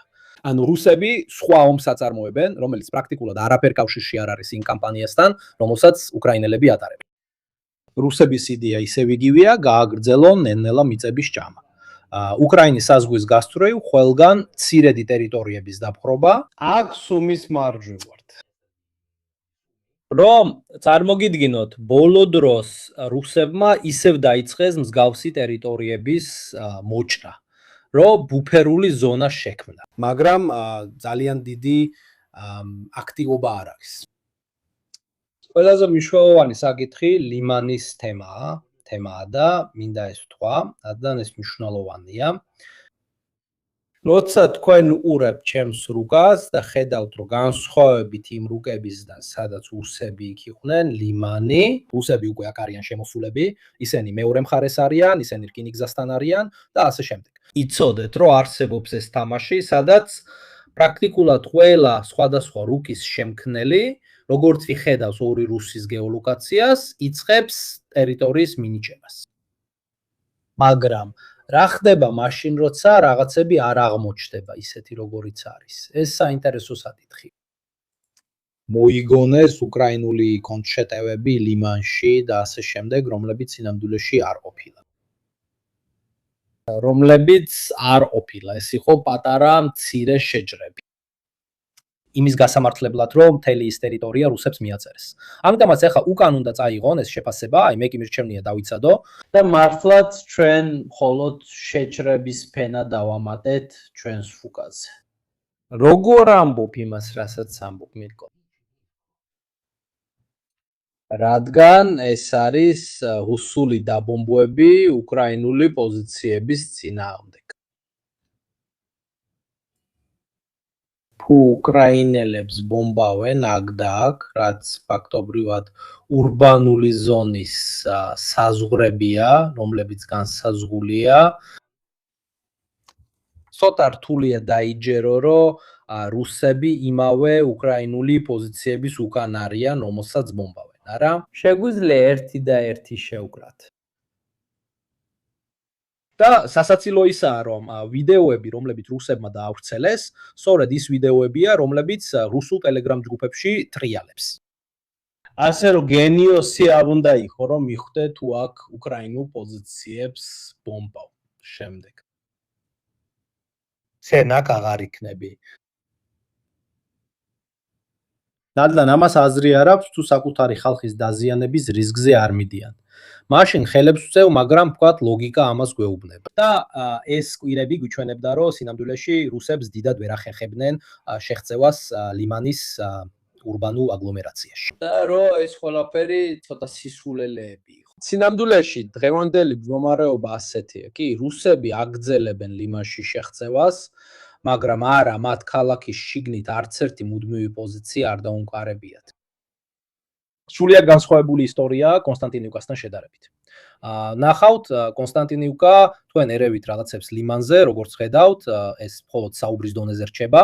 ბოლო დროს უკრაინელები ასევე კონტრშეტევაზე გადადიან იამბილის მხარესაც. გახსოვთ, რომ ისინი აზოვთან ერთად ლიმანის ფლანგზე უტევენ და ცდილობენ რუსული პოზიციების შესუსტებას იამბილშიც. რა თქმა უნდა, ისინი ცდილობენ, ეს პარადოქსია. წარმოიდგინეთ, ხბები, აქ რუსები არიან, რომლებიც თითქოს პირი იყოს ლიმანის ჩაყლაპას ცდილობენ და ფლანგებზე უკრაინელები არიან, რომლებიც იგივეას ცდილობენ. რუსების სალიენზე იამბილისა და ზარიშნეს მხარეს, რა თქმა უნდა, არა განსაკუთრებული შედედებით. სამართლიანად რო ვთქვათ, ისინი ნელ-ნელა ითვისებენ, ვთქვათ, პატარა ტერიტორიას, როგორც ხედავთ, მადლობა. რუსების უკან დახევით და შესაბამისად, ვთქვათ, ლიმანის უკან ლოგისტიკის აღდგენით, მაგრამ გარწმუნებ, რომ რუსები არ არიან ისეთი არსეთი არ ვიცი რატო. ზოგიერთი რუკა ამბობს, რომ ლიმანის 80-90% დაპყრობილია, მათ შორის სამხედრო სამარის მიერ. სინამდვილეში ამის აბსოლუტურად არანაირი მტკიცებულება არ არსებობს. რუსების მხრიდან ლიმანის შიგნით არანაირი გამაგრება არ ხდება. უბრალოდ მუდმივად მიმდინარეობს დივერსიები. რაც შეეხება უფრო სამხრეთ ნაწილს, ანუ სივერსკის მიმართულებით, აქ რუსები აგზელებენ მიწის დაპყრობას მიკოლაევკას მიმართულებით, თუმცა თავის მხრივ უფრო ჩრდილოეთით, დიბროვასა და იამპილისკენ ტერიტორიებს კარდავენ. სიტუაცია განსხვავებულია, როცა ქვემოთ კონსტანტინივკასთან ვსაუბრობთ. აქ როგორც ხედავთ, რუსები ნელ-ნელა იკავებენ ფედორივკას, დიბროვას და ნიკიფორივკას მაღლობებს. გაითვალისწინეთ, რომ აქ კონსტანტინივკას უკანა მხარეს ვართ და უკვე სმოვიანსკიც ჩანს, რომელიც დრონის სიშორეზეა, მოვიტყუებთ თავს. როგორც ჩანს, ბელარუსია, შენ შეფასებებს გიტოვებ. თქვათ, რომ მე ვადევნებდი თვალს, მაგრამ მე შევჭვიდე, ხოლოდ ამას გეტყვი, ადრე ბევრად უფრო შორს იყო, ალბათ წარმატების შემდეგ. შეიძლება ნახა, რა პროცენტული მაჩვენებელია და რა ეროვნების ადამიანები ადევნებენ თვალს. და დაიწყო ისეთი კონტენტის გაკეთება, რომელიც უფრო იმ ხარესაა, ვინც მას ადევნებს თვალს. მაგრამ ადრე პარადოქსულად, მიუხედავად იმისა, რომ ბელარუსი იყო, ბევრად უფრო ობიექტური იყო. აი ესე. დაუშვათ ესე, კონსტანტინივკა განსხვავებულია. კონსტანტინივკა დაახლოებით 80% ტერიტორიის, ვთქვათ, რუსების ხელშია. რუსების ბოლო გეოლოკაციები ძალიან ჩრდილოეთითაა, კოსტიანტინივკისგან, კოსტიანტინივკა ბოლო 2 სექტორში და ჩვენ ვიცით, რომ ნამდვილად ქალაქის გვერდით ზონებში რუსებმა პოზიციები გაიმაგრეს. ის ჯერ კიდევ სადავოა, მაგრამ ამას სრულიად გულწრფელად გეუბნებით. დღეს ტელეფონით ვესაუბრე Playpras, რომელმაც თავის მხრივ ისაუბრა რამდენიმე კონტაქტთან, რომლებიც ამ ზონაში იბრძვიან. და ყველამ გითხრა, რომ მდგომარეობა უიმედოა და ძალიან კარგად იციან, რომ ქალაქს ვერ შეინარჩუნებენ. ძალიან კარგად იციან.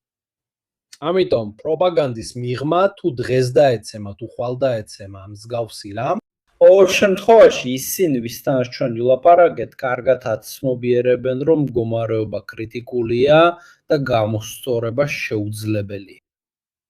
თუ არ იქნება ზემოდან მიღებული გადაწყვეტილება, რომ არ ვიცი, გაგზავნონ ლაცო, ან არ ვიცი, რამდენი ბატალიონი და ასე შემდეგ, მაგრამ უკვე გამოუსწორებლადაა გაუარესებული. განსაკუთრებით იმიტომ, რომ რუსებმა მოახერხეს რკინიგზასთან ახლოს მდებარე ტერიტორიის აღება. მთელი ტერიტორია კოსტიანტინივკას მარცხენა მხარეს. და ეხლა უკვე ფლანგებზე გამაგრდნენ. გარდა ამისა, ქალაქი მეტნაკლებად გაყოფილია. დინარე ყოფს ქალაქს, ასე რომ როგორც კი რუსებმა მოახერხეს დინარემდე ქალაქის შუაგულში მისვლა, უკრაინელი ქვეითებისთვის ძალიან რთულია მისი დაბრუნება. და ეს არის ყველაზე რთული ნაწილი. ამიტომ გარდაუვალია, რომ რაღაცა მსგავსად, როგორც ბახმუტში მოხდა, თუ გახსოვთ, რუსებმა მოახერხეს რკინიგზამდე და ბახმუტიც ის მდინარემდე მისვლა. თუ არ ვცდები, რომელიც ქალაქს 2 ნაწილად ყოფდა. შემდეგ ძალიან რთული ხდებოდა მათი უკან გაძევება, მათი გამოდევნა და გულწრფელად რო ვთქვათ, მათ ამისთვის ადამიანური რესურსი არ აქვთ. ძალიან ჯვირი დაუჯდებოდათ იგივე გაეკეთებინათ, რასაც რუსები აკეთებენ. ანუ შენობების სათითაოდ გაწმენდა. ამიტომ ამ მომენტში სიტუაცია დაახლოებით ასეთია. ნამდვილად რუსებმა გაამყარეს ივანო, პილია, ბერესტოკი, ლინივკა, მივიდნენ დინარის ხაზამდე კოსტიანტინივკის შუაში.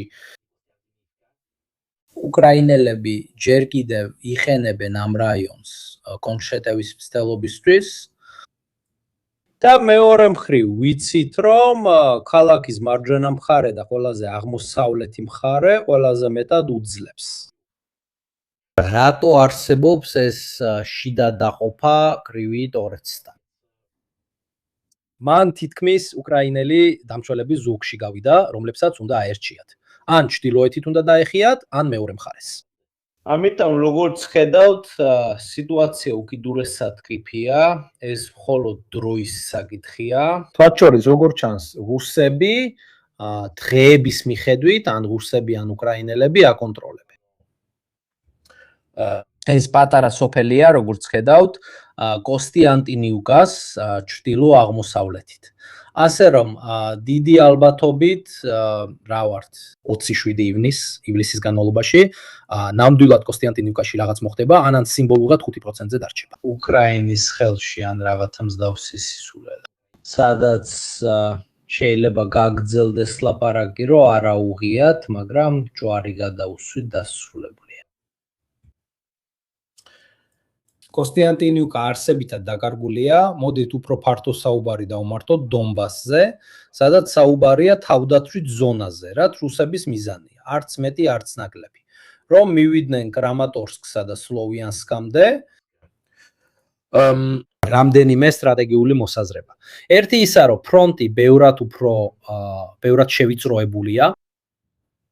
საბოლოოდ რუსული შეტევის ძირითადი ნაწილი არსებითად კონცენტრირებულია პატარა ფრონტზე, რომელიც ლიმანიდან კოსტიანტინივკამდე გადის. ეს რუსების ქმედებებს უკიდურესად პროგნოზირებაც ხდის. ეს არის ფრონტი, სადაც რუსები მოქმედებენ, რომ წარმოდგენა შეგექმნათ, ეს არის უკიდურესად ვიწრო ფრონტი. ეს ნიშნავს, რომ უკრაინას აქვს რამდენიმე უპირატესობა. 1. იციან, სად შეინახონ საკუთარი რეზერვები, რადგან მიზანი აშკარაა და მისასვლელი გზებიც. 2. რადგან ფრონტი ბევრად უფრო ვიწროა, შეუძლიათ შიდა ხაზებზე ბევრად უფრო სწრაფად გადაადგილდნენ, ვიდრე რუსები.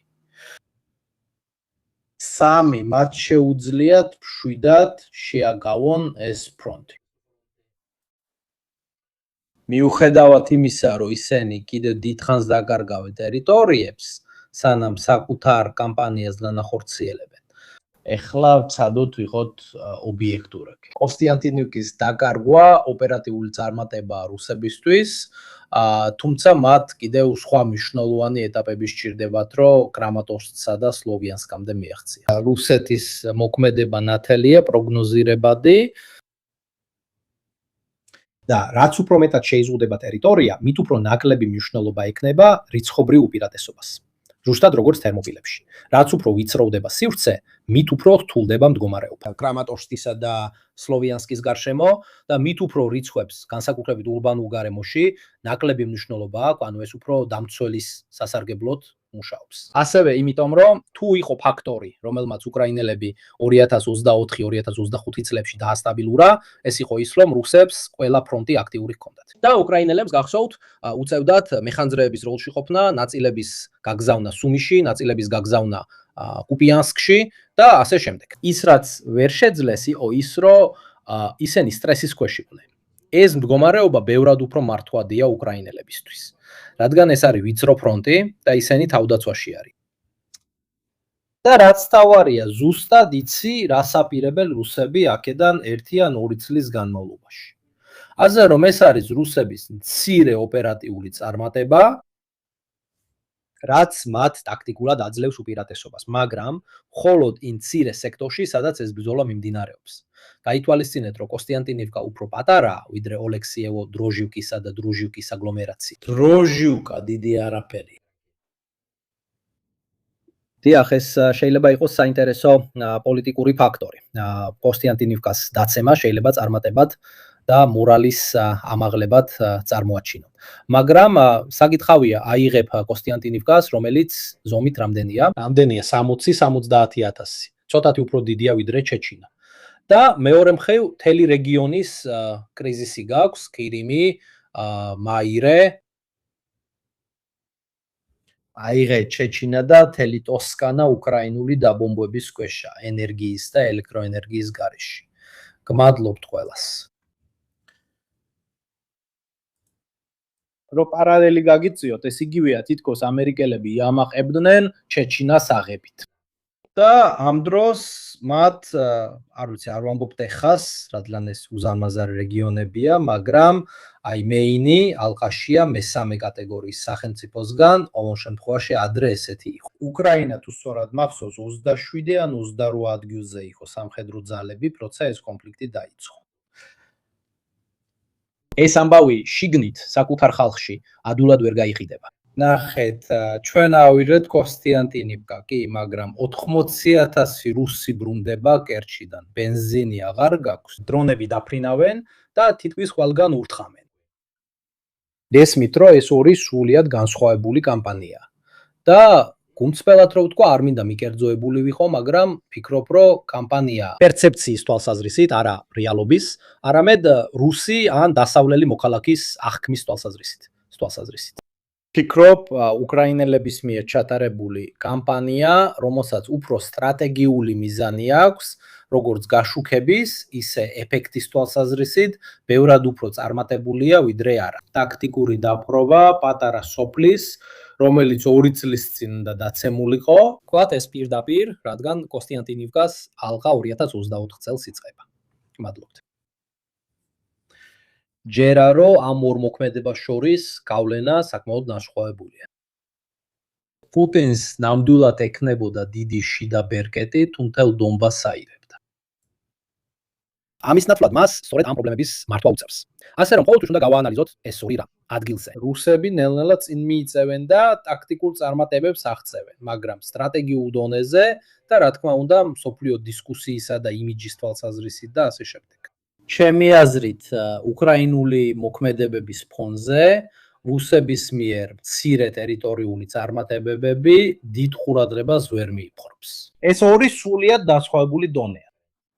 მეორეს მხრივ შევნიშნე, რომ ბოლო პოსტებში, მათ შორის სამხედრო პროპაგანდაშიც, რუსი ბლოგერები ამბობენ. ამ კვირაში გათავისუფლდა 120 შენობა. ანუ სოფლების ქრონიკიდან გადავედით შენობების რაოდენობის ქრონიკაზე. გათავისუფლდა ერთი კვირა, მალე ოთახეძე ჩამოვალთ, გვაქვს მესამე სართული, მე-4 შენობის X ქუჩაზე. ის ფაქტი, რომ ეს ცვლილებაც ლექსიკური, თვალსაზრისით, როცა ვსაუბრობთ შენობების რაოდენობაზე და არა ქალაქის სექტორებზე ან ფოფლებზე, მე ვამჩლევ ამ რაღაცებს, მით უმეტეს, რომ კონტექსტსაც არ აძლევ. კარგი, ბოლო თვეში კოსტიანტინივკაში გაათავისუფლე 128 შენობა. ეხლა ბოლო კვირა რამდენი შენობაა კოსტიანტინივკაში? სურს დავითვალოთ ისინი. მე ეხლა არ დამითვლია ისინი. მაგრამ თუ გავითვალისწინებთ როგორი урბანული აგლომერაცია, 128 შენობა ბევრი არ არის. მათ არა კონკრეტებენ, ესენი შენობებია, სახლებია თუ სხვა რამ. ანუ უბრალოდ რო გაგიჩნდეთ წარმოგდგენა урბანული სიმჭიდროვის შესახებ. გონია რომ ეს სიტყვა დადაჭარბებულად ჟღერს. 128 სტრუქტურა გათავისუფლდა, ღმერთმა დაგვიფაროს სახლის ახზე, ანუ ძალიან ძიმე ბრძოლები ქვეითებთან, მაგრამ არ მინდოდა მეთქვა 128 ეს არის ის, რაც ამ ჩარჩოში ჯდება. გააკეთეთ ორი გამოთვლა, ნახეთ რამდენი სტრუქტურაა თითოეულ პატარა ჩარჩოში, 30, 40, 50. მაშინ ხვდები, რომ 200 სტრუქტურა, ასე რომ მოხვები, რაღაც უზარმაზარი გეგონება. როცა ამას კონტექსტში ათავსებ, თუ რა არის კოსტიანტინივკა, შედარებას უკვე სხვა ეფექტი აქვს. ამიტომ შევნიშნე ეს და ამან დამაინტერესა, რადგან საკუთარ თავს ვკითხე, კარგი, მაგრამ რას ნიშნავს 120 სტრუქტურის გათავისუფლება? სულ რამდენია? ანუ მომეცი შედარებისთვის რიცხვი რო გავიგო, ცოტა ეს თუ ბევრია. დიდი დრო არ დამჭირვებია იმის გასადებად, რომ ეს ცოტა იყო. თუ გუწფელად ვთქვათ, ყურადღება მიაქციე იმ სიტყვებსაც, რომლებიც გამოიყენება, როგორ მცირდება რაღაცები. აღარ საუბრობენ სოფლებზე, საუბრობენ სახლებზე და შენობებზე, რომლებიც კვირეობით თვეებითაა გათავისუფლებული ესეთ რაღაცებზე. ამან უნდა დაგვაფიქროს ამ ფაქტს. როგორც ხედავთ, რუსები ატარებენ საკუთარ სახმელეთო კამპანიას, ხოლო რუსები და უკრაინელები ატარებენ სრულიად განსხვავებულ კამპანიას. ეს ორი, ეს იგივე თამაშია, მაგრამ ეს ორი სრულიად განსხვავებული დონე. პირადად არ ვიცი ვის უფრო გამოსდის, თქვენ უნდა განსაჯოთ. ჩემი აზრით, სტრატეგიულ კამპანიებს უფრო დიდი გავლენა აქვს ხალხზე. შიდა, საკუთარ, რუსულ, დასავლურ და გარე საზოგადოებრივ აზრზე. ვიდრე უბრალოდ დაპყრობას. ეს არის აფეთქება.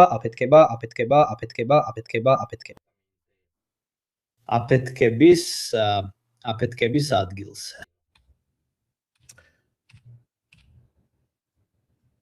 ასევე რაც შეეხება რუსებს, ანუ ჩვენ უფრო მეტად გვაინტერესებდა რუსული სტრატეგიული სარაკეტო კამპანიები, დრონები და რაკეტები. კალიბრები, რომლებიც ისროდნენ, არ ქონდა მნიშვნელობა. დაკარგავდნენ თუ აიღებდნენ იმ სოფლს. ასე რომ ეს ორივესთვის ერთნაირად მოქმედებდა. როგორც ხედავთ, ეს არის თავდაცვითი სარტყელი. კონსტანტინივკა პრაქტიკულად დაკარგულია, დარჩენილია ოლექსიევო, დრუზივკა და დრუზივკა. ძალიან დიდი ალბათობით, როგორც თქვი, რუსები შეეცდებიან ამ პოზიციის გარშემო შემოვლას, რადგან აქ არის ბორცვები, ოლექსიევო, დრუზივკა და დრუზივკა. ამიტომ თუ ისინი სულელები არ არიან და მე არასდროს ვფიქრობ, რომ მოწინააღმდეგე სულელია, არასდროს ვაფასებ მას ნაკლებად.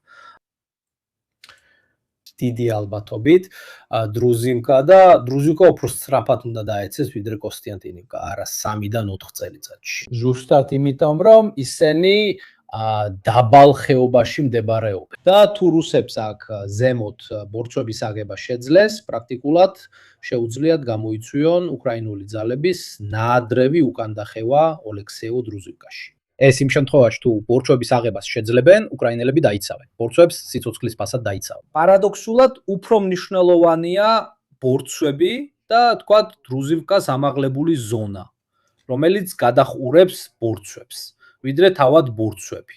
ეს ზონა, რომელიც ასევე ძალიან რთულია შესატევად, რადგან ყველგან მინდვრებია, მთლიანად ბარია ფაქტობრივად.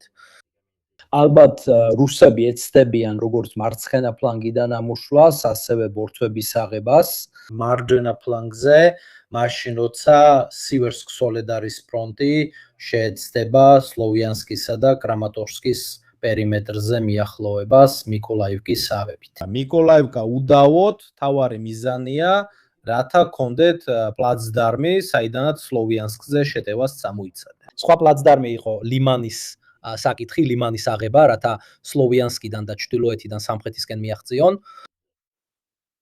ამ საკითხს მომავალშიც განვიხილავთ. 12-დან 18 თვემდე, რომ წარმოდგენა შეგექმნათ. უბრალოდ წარმოდგენა.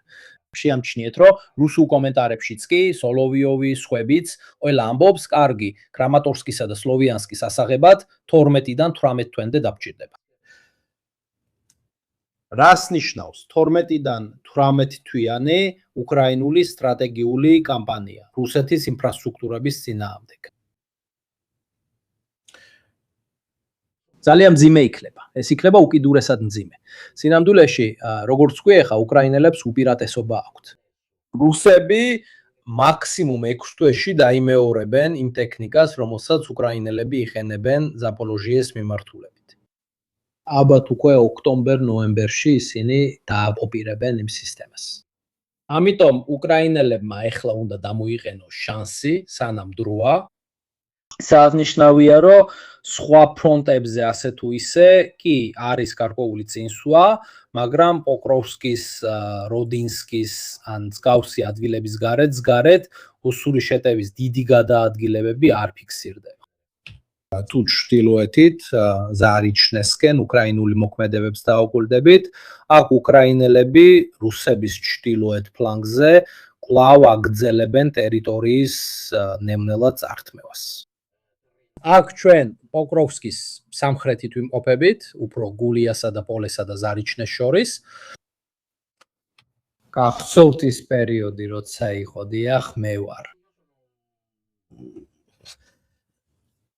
ისტორია გვასწავლის. ყოველ ჯერზე, როცა უკრაინელებმა რამე გამოიგონეს, 3-დან 6 თვეში რუსებმა ეს გაიმეორეს და უფრო დიდი მასშტაბით. ისტორია. არ არის ისე, რომ უკრაინელებმა, არ ვიცი, რა ტექნოლოგია გამოიგონეს, ბუშტების ტექნიკა ან სიღრმეში დარტყმის უნარი.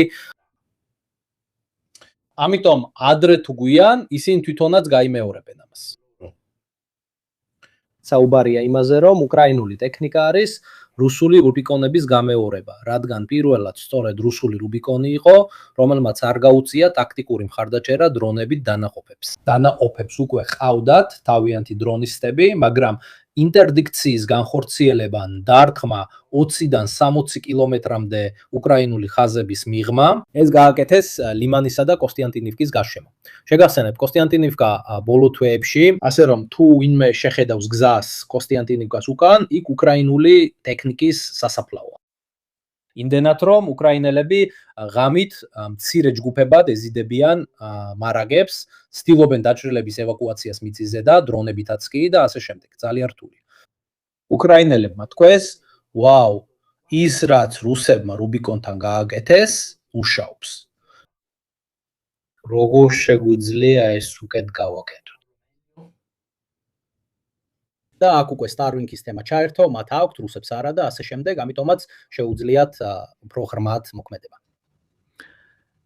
მათ აიღეს იგივე რუბიკონის კონცეფცია და მაქსიმალურ დონეზე აიყვანეს. 40-60 კილომეტრიდან დადავედით 80-100-120 კილომეტრამდე სპეციალურად ამ დისტანციებისთვის შექმნილი დრონებით, მადლობთ.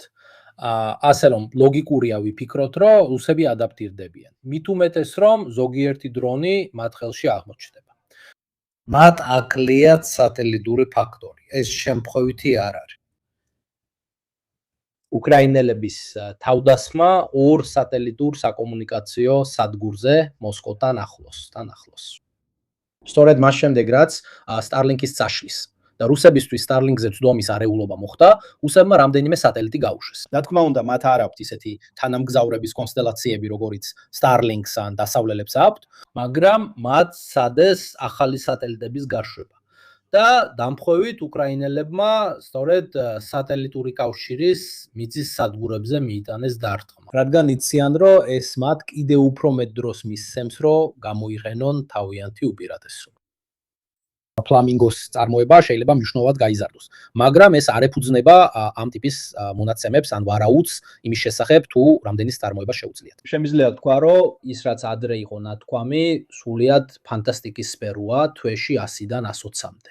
და ფლამინგოს გამოყენების სტატისტიკა, რომელიც ადრე გაჩვენეთ, ამას გვიმტკიცებს.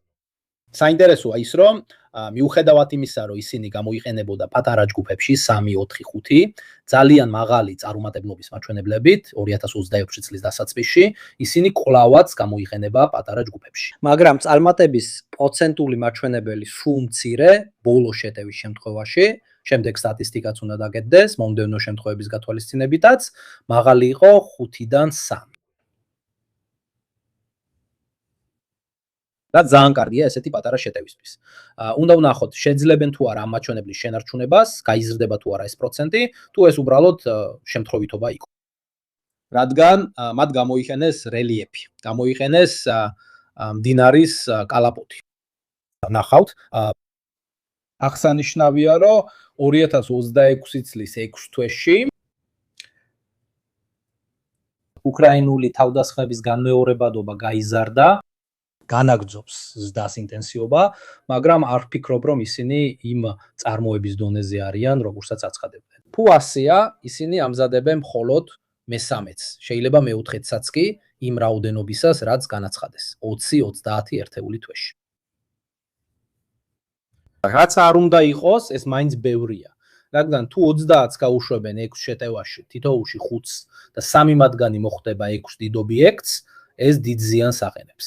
ესენი არ ატარებენ 10 კილოს, 5 კილოს, 2 კილოს. მათ განაცხადეს, რომ ესენი ატარებენ 1000 კიბენ 1000 კილოს. არ ვიცი ნამდვილად არის თუ არა 1000, მაგრამ ნამდვილად არის 20, 30, 50 ჯერ მეტი ვიდრე დრონი. მადლობა. დიახ, საერო თავდაცვა გაუარესდა და ეხლა ისინი სტრატეგიულ დილემაში არიან. რას მივანიჭო პრიორიტეტი? პუტინის ვილები არა, ის მათ შვის. მოსკოვი მაინც შეზღუდული წრეა, როგორც ხედავთ, მის გარეთ არსებული სტრუქტურები იბომბება, ფრონტი, ყირიმი და თუ ვიცავ ყირიმს, ფრონტის მხოლოდ ზოგიერთ ზონას, მოსკოვს, სანქტ-პეტერბურგს, როგორ დავიცავ ნაფთო გადამამუშავებელ ქარხნებს თელ რუსეთში. რესურსი ყველაფერზე არ ეყოფათ და რუსები წას კარგად იციან. სინამდვილეში ზოგადი პანიკა შეინიშნება. იმიტომ რომ თუ ეს კამპანია გაგრძელდება, უამრავ პრობლემას შექმნის. ნიშნავს ეს იმას, რომ რუსეთი დაინგრევა, რომ ისინი შეწყვეტენ უკრაინაზე თავდასხმას, არა. ეს ნიშნავს, რომ მათ ექნებათ საკუთარი ტიპის პრობლემა, რომელსაც ადრე არ აწყდებოდნენ. საზოგადოებრივი აზრი, შიდა უკმაყოფილება, პუტინისა და ომის მიმართ ხარდაჭერის შემცირება, სულ უფრო მეტად, რაც გულწრფელად რო ვთქვათ, ყველაზე ძლიერი იარაღია, რაც ომის დასასრულებლად შეიძლება გქონდეს. ამერიკელებმა ვიეტნამი არ წაადის, იმიტომ რომ დაიღუპა ვინ იცის ამდენი ამერიკელი. თუ არ ვწდები, ციფრები იყო 50,000, 60,000 რაღაც მსგავსი. ისინი დამარცხდნენ, რადგან შიდა მხარდაჭერა დაკარგეს. ხალხს აღარ შეეძლო ესეთი შორეული ომის ატანა, რომელიც არაფერს არ აძლევდა და 10 წლეული გაგრძელდა. მადლობა. ამას უფრო მეტი ძალა აქვს, ვიდრე ნებისმიერ იარაღს, Wonder Weapons, ბრძოლის ველზე და ასე შემდეგ. და ეს იყო ფაქტორი, რომლის გამოყენებაც უკრაინელებს არასდროს შეძლებიათ, უბრალოდ არ ქონდათ შესაბამისი შესაძლებლობები. ეხლა უკვე აქვთ თანაც მზარდად. ასე რომ, ეს არის ორი სრულიად განსხვავებული ომი, ორი სრულიად განსხვავებული სტრატეგიით. და გულწრფელად მჯერა, რომ უკრაინელებმა სწორად გააფეთეს. სწორად გონივრული სტრატეგია დარჩე თავდაცვაში, შეამცირო დანაკარგები, როგორც ადამიანური, ასევე ქვეითების. და აწარმოო ასეთი სტრატეგიული კამპანია, რომელსაც ექნება მაქსიმალური სოციალური, პოლიტიკური და ემოციური გავლენა რუსეთზე. გასათვალისწინებელია, რომ რუსეთში არჩევნები უნდა ჩატარებულიყო. არჩევნები ვინ იცის ვინ გაიმარჯვებს. და ისინი გადაიტანეს. იმიტომ რომ ახსოვდა სალამი, საიანი დაახლოებით 50-45,000 47.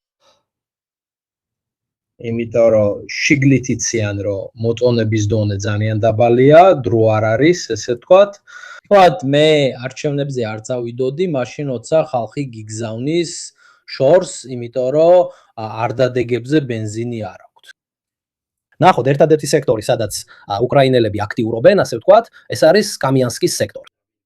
კამიანსკის სექტორი მდინარე დნეპრის მახლობლადაა. ანუ ზაპოროჟიეს კონტაქტის ხაზზე ეს ერთადერთი სექტორია, სადაც უკრაინელები ნელ-ნელა აგრძელებენ რუსების უკან დახევას. გასათვალისწინებელია, რომ ამას არ ამბობს მხოლოდ პულეულამი ან ჩემი რუკა, ომის კვლევის ინსტიტუტის უკაც, არამედ რიბარიც. მე სპეციალურად ვაკეთებ ამას, ყოველ ჯერზე გაჩვენებთ, რას ამბობენ რუსული ანალიტიკური ცენტრები, რუსი სამხედრო ბლოგერები. როგორც ხედავთ, ისინი თანხმდებიან იმაზე, რომ უკრაინელები კამიანსკის მხარეს ათრობიან. ფიქსირდება უკრაინის 128 მთის ბრიგადის შეტევები და რუსების პირველი გეოლოკალიზაციები. დრონებით განხორციელებული შეტევები უკრაინულ ძალებზე პლავნის შიგნით.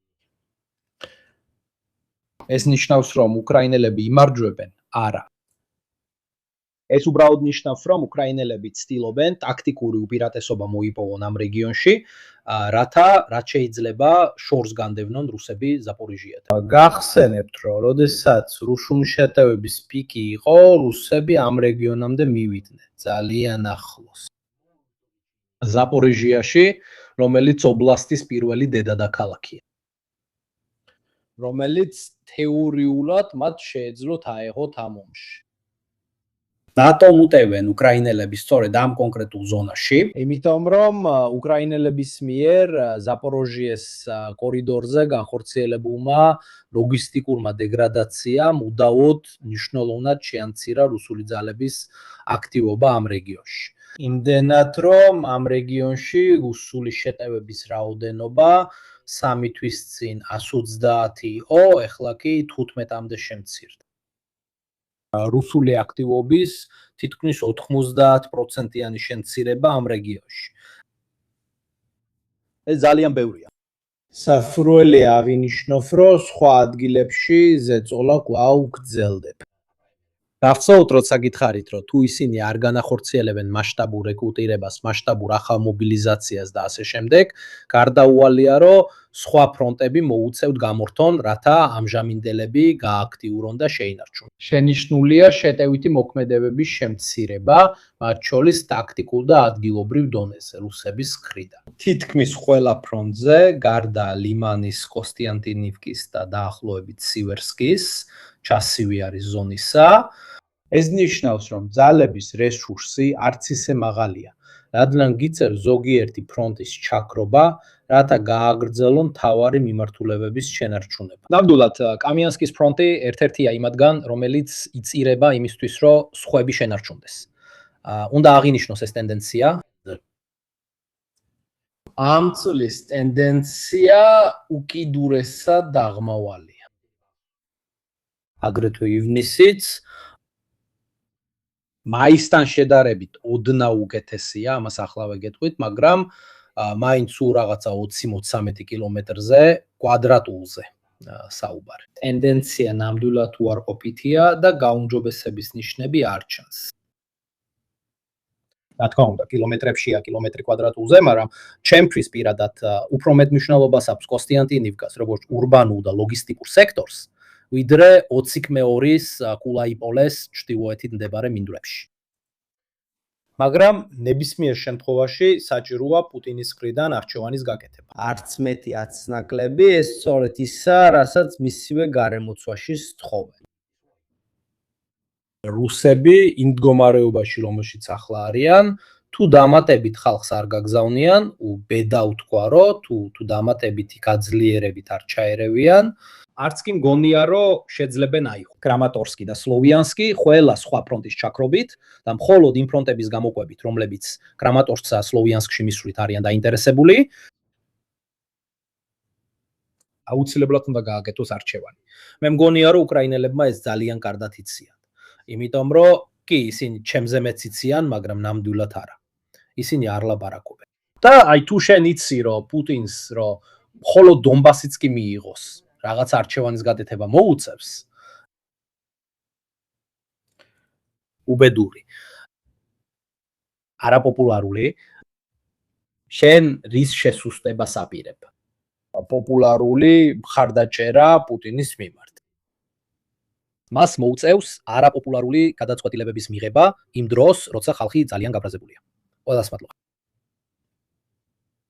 ამ ხრივ შენ მათ ფეხქვეშ მიწას აცლი.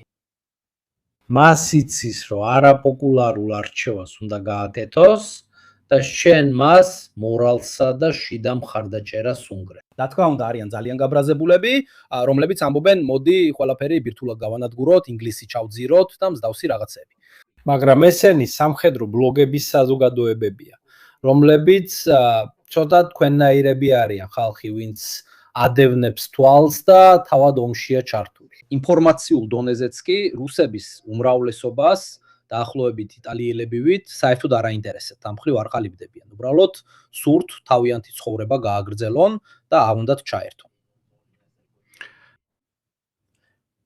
და ეხლა კი ისინი მაინც ერთვებიან. ეს ჩემი აზრით ფართო გაგებით უკრაინული სტრატეგია.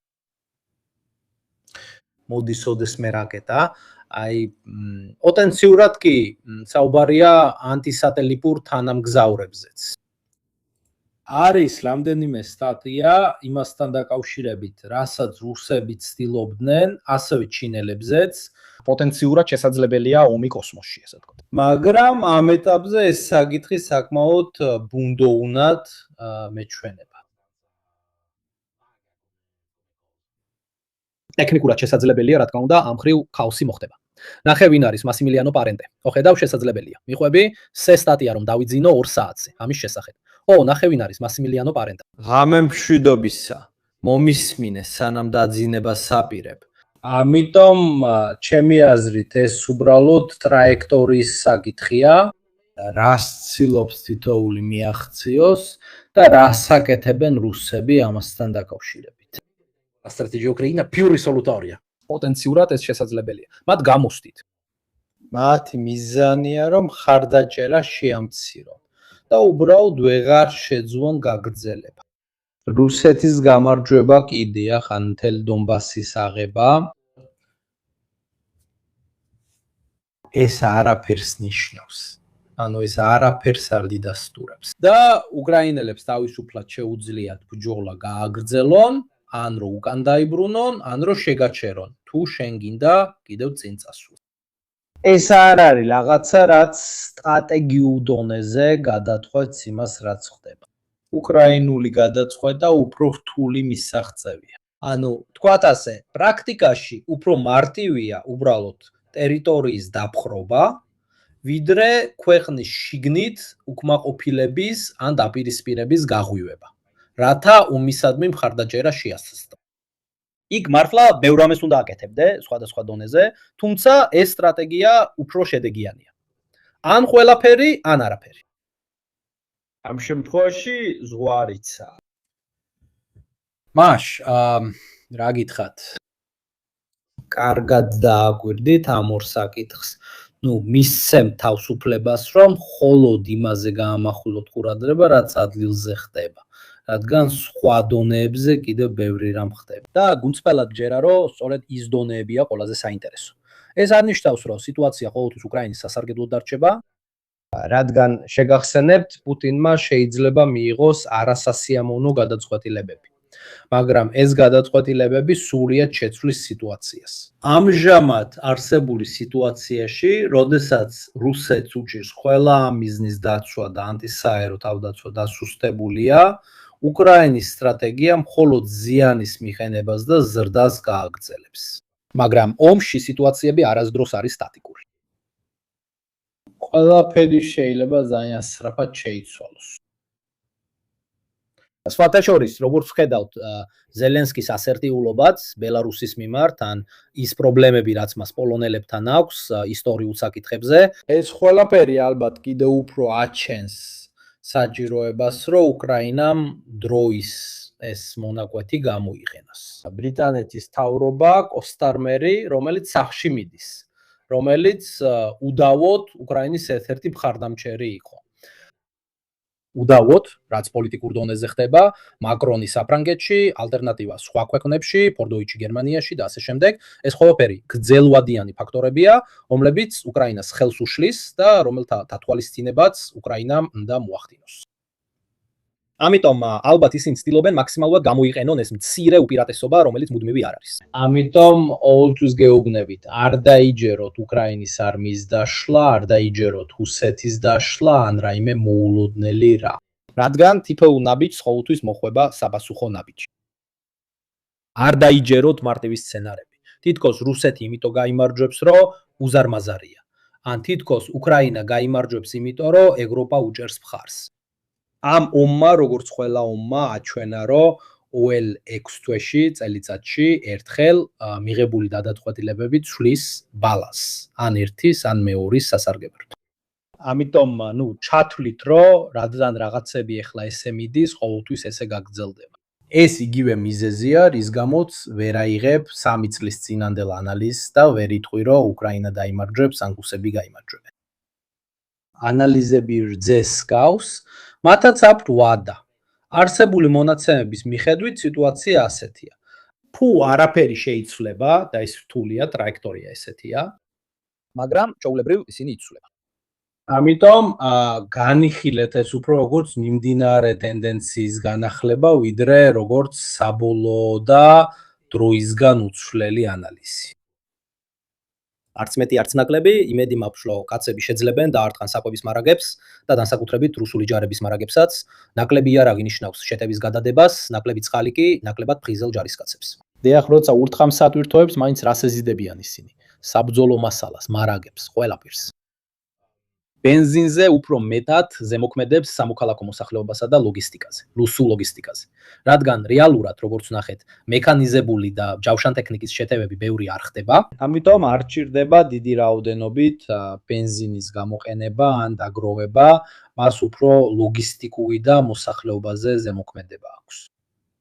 ასევე იმიტომ, რომ შეტევები, როგორც ნახეთ, არის დრონები, ქვეითი ჯარი, ფრინავი ბომბები, ისინი არ ზიანდება, მინდა ვთქვა, ბენზინის მცირე რაოდენობით. ავია ბენზინის წარმოება ნამდვილად დაკარგეს, მაგრამ არა იმდენად, რომ სერიოზულად იმოქმედოს. დაბომბვები ბოლო ცნობების სუმიდან, თავდასხმები სამოქალაქო ობიექტებზე გრძელდება, განადგურებულია რამდენიმე საწარმო და როგორც მე ადრე ვიცოდი, მსხვერპლი არ ყოფილა. გმადლობთ. სიმართლისთვის უნდა ვთქვა, რომ სკანდერემის ქარხანა უკრაინელებმა დაარტყეს, 1 გარდაცვლილი და 10 დაჭრილი, რაღაც ამდაგვარი. დიახ, რუსებმა სუმის შიგნით დაიწყეს შეტევა არტილერიით და დრონებით. ასე რომ, როგორც ვხედავთ, ეს არის, ესე ვთქვათ, ტერორის გაცვლა ამ ხრივ, მაგრამ მას სამხედრო თვალსაზრისით დიდი მნიშვნელობა არ აქვს. ანუ ესეთი შეტევები ქალაქის შიგნით, ვფიქრობ, უფრო მნიშვნელოვანია შეტევითი მოქმედებები ბომბების, რაკეტების და მსდავსი ნივთების წარმოებელ ქარხნებზე. ასე რომ, ეს უბრალოდ განახლება. ვინ იცის? შეიძლება ერთ კვირაში პუტინი გაიღვიძებს, კიდე 300,000 კაცს მოიწვევს და ისევ შეტევაზე გადავლენ. ან შეიძლება სიტუაცია ყინემში კიდევ უფრო გაუარესდეს და გავლენა.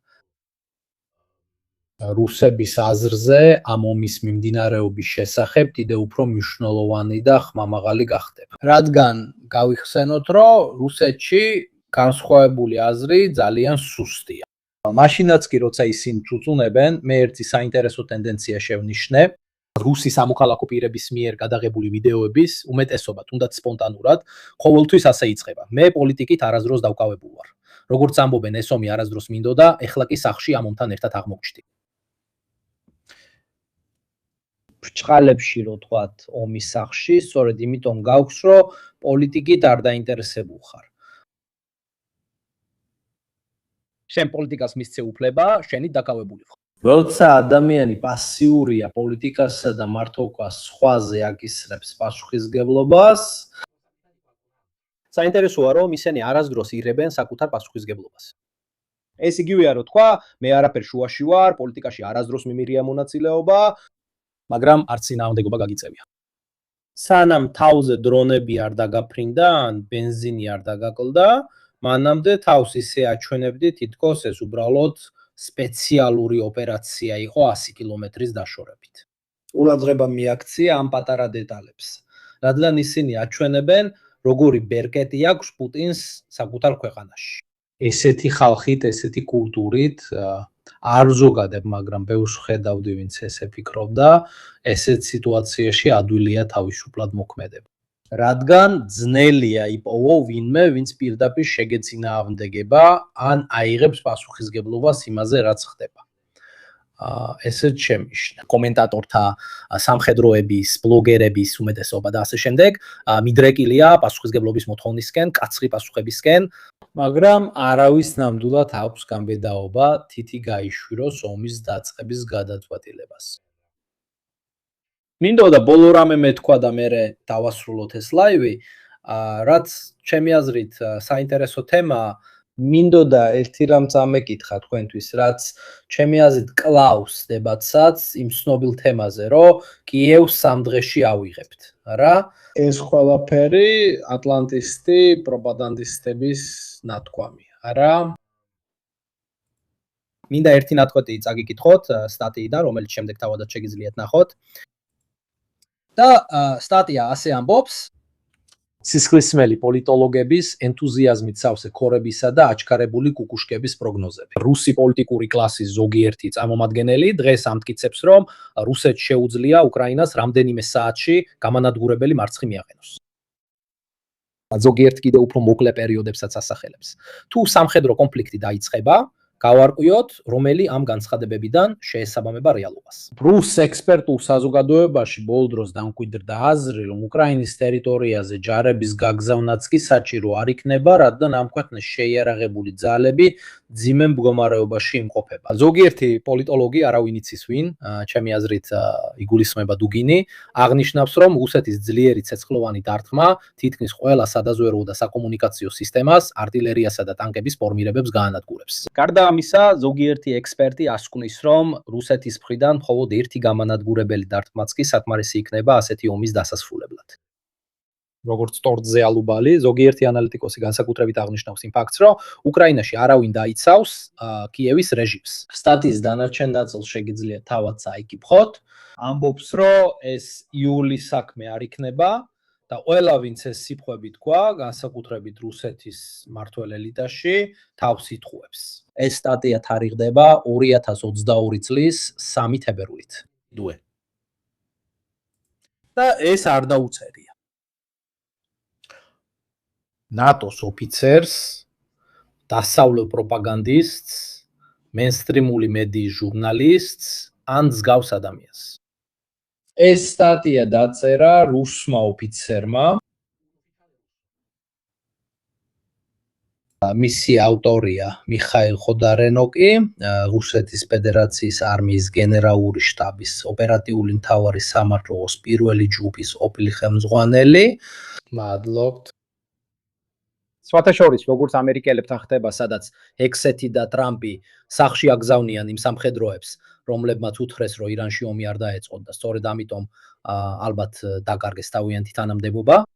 ეს არ ნიშნავს, რომ რუსები, რუსული სამხედრო კლასი საკუთარ საქმეს არ იცნობდნენ. იყო ხალხი, ვინც თავის საქმეს კარგად იცნობდა, მაგრამ მათ არ მოусმინეს.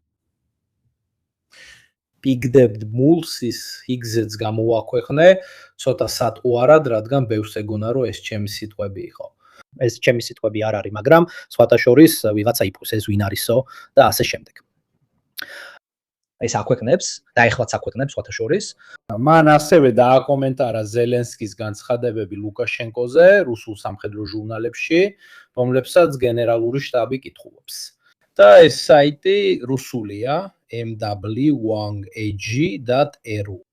დამატებით ინფორმაციას, რა თქმა უნდა, შეგიძლიათ იპოვოთ აღნიშნულ ოფიცერზე, ჩვენ საუბრობთ ოფიცერზე, რუსეთის სტრატეგიული დაგეგმვის პოლკოვნიკზე. გენერალური შტაბის წევრზეა საუბარი, არა ბაობაბზე, არც კატაზე ან რამე დაბალი დომის ფიგურაზე, რომლის ნაშრომებიც უკვე 20 წელზე მეტია ქვეყნდება ყველაზე ავტორიტეტულ რუსულ ჟურნალებში. ამიტომ, როცა მეკითხებით, რომ რუსები მართლა ფიქრობთ, რომ რუსებს შეუძლიათ აღდგენა ან შეძლებენ საფასუხო ნაბიჯების პოვნას, დიახ, იმიტომ რომ კვალიფიციური ხალხი, ვინც თავის საქმეს კარგად იცის, არის და ყოველთვის იყო.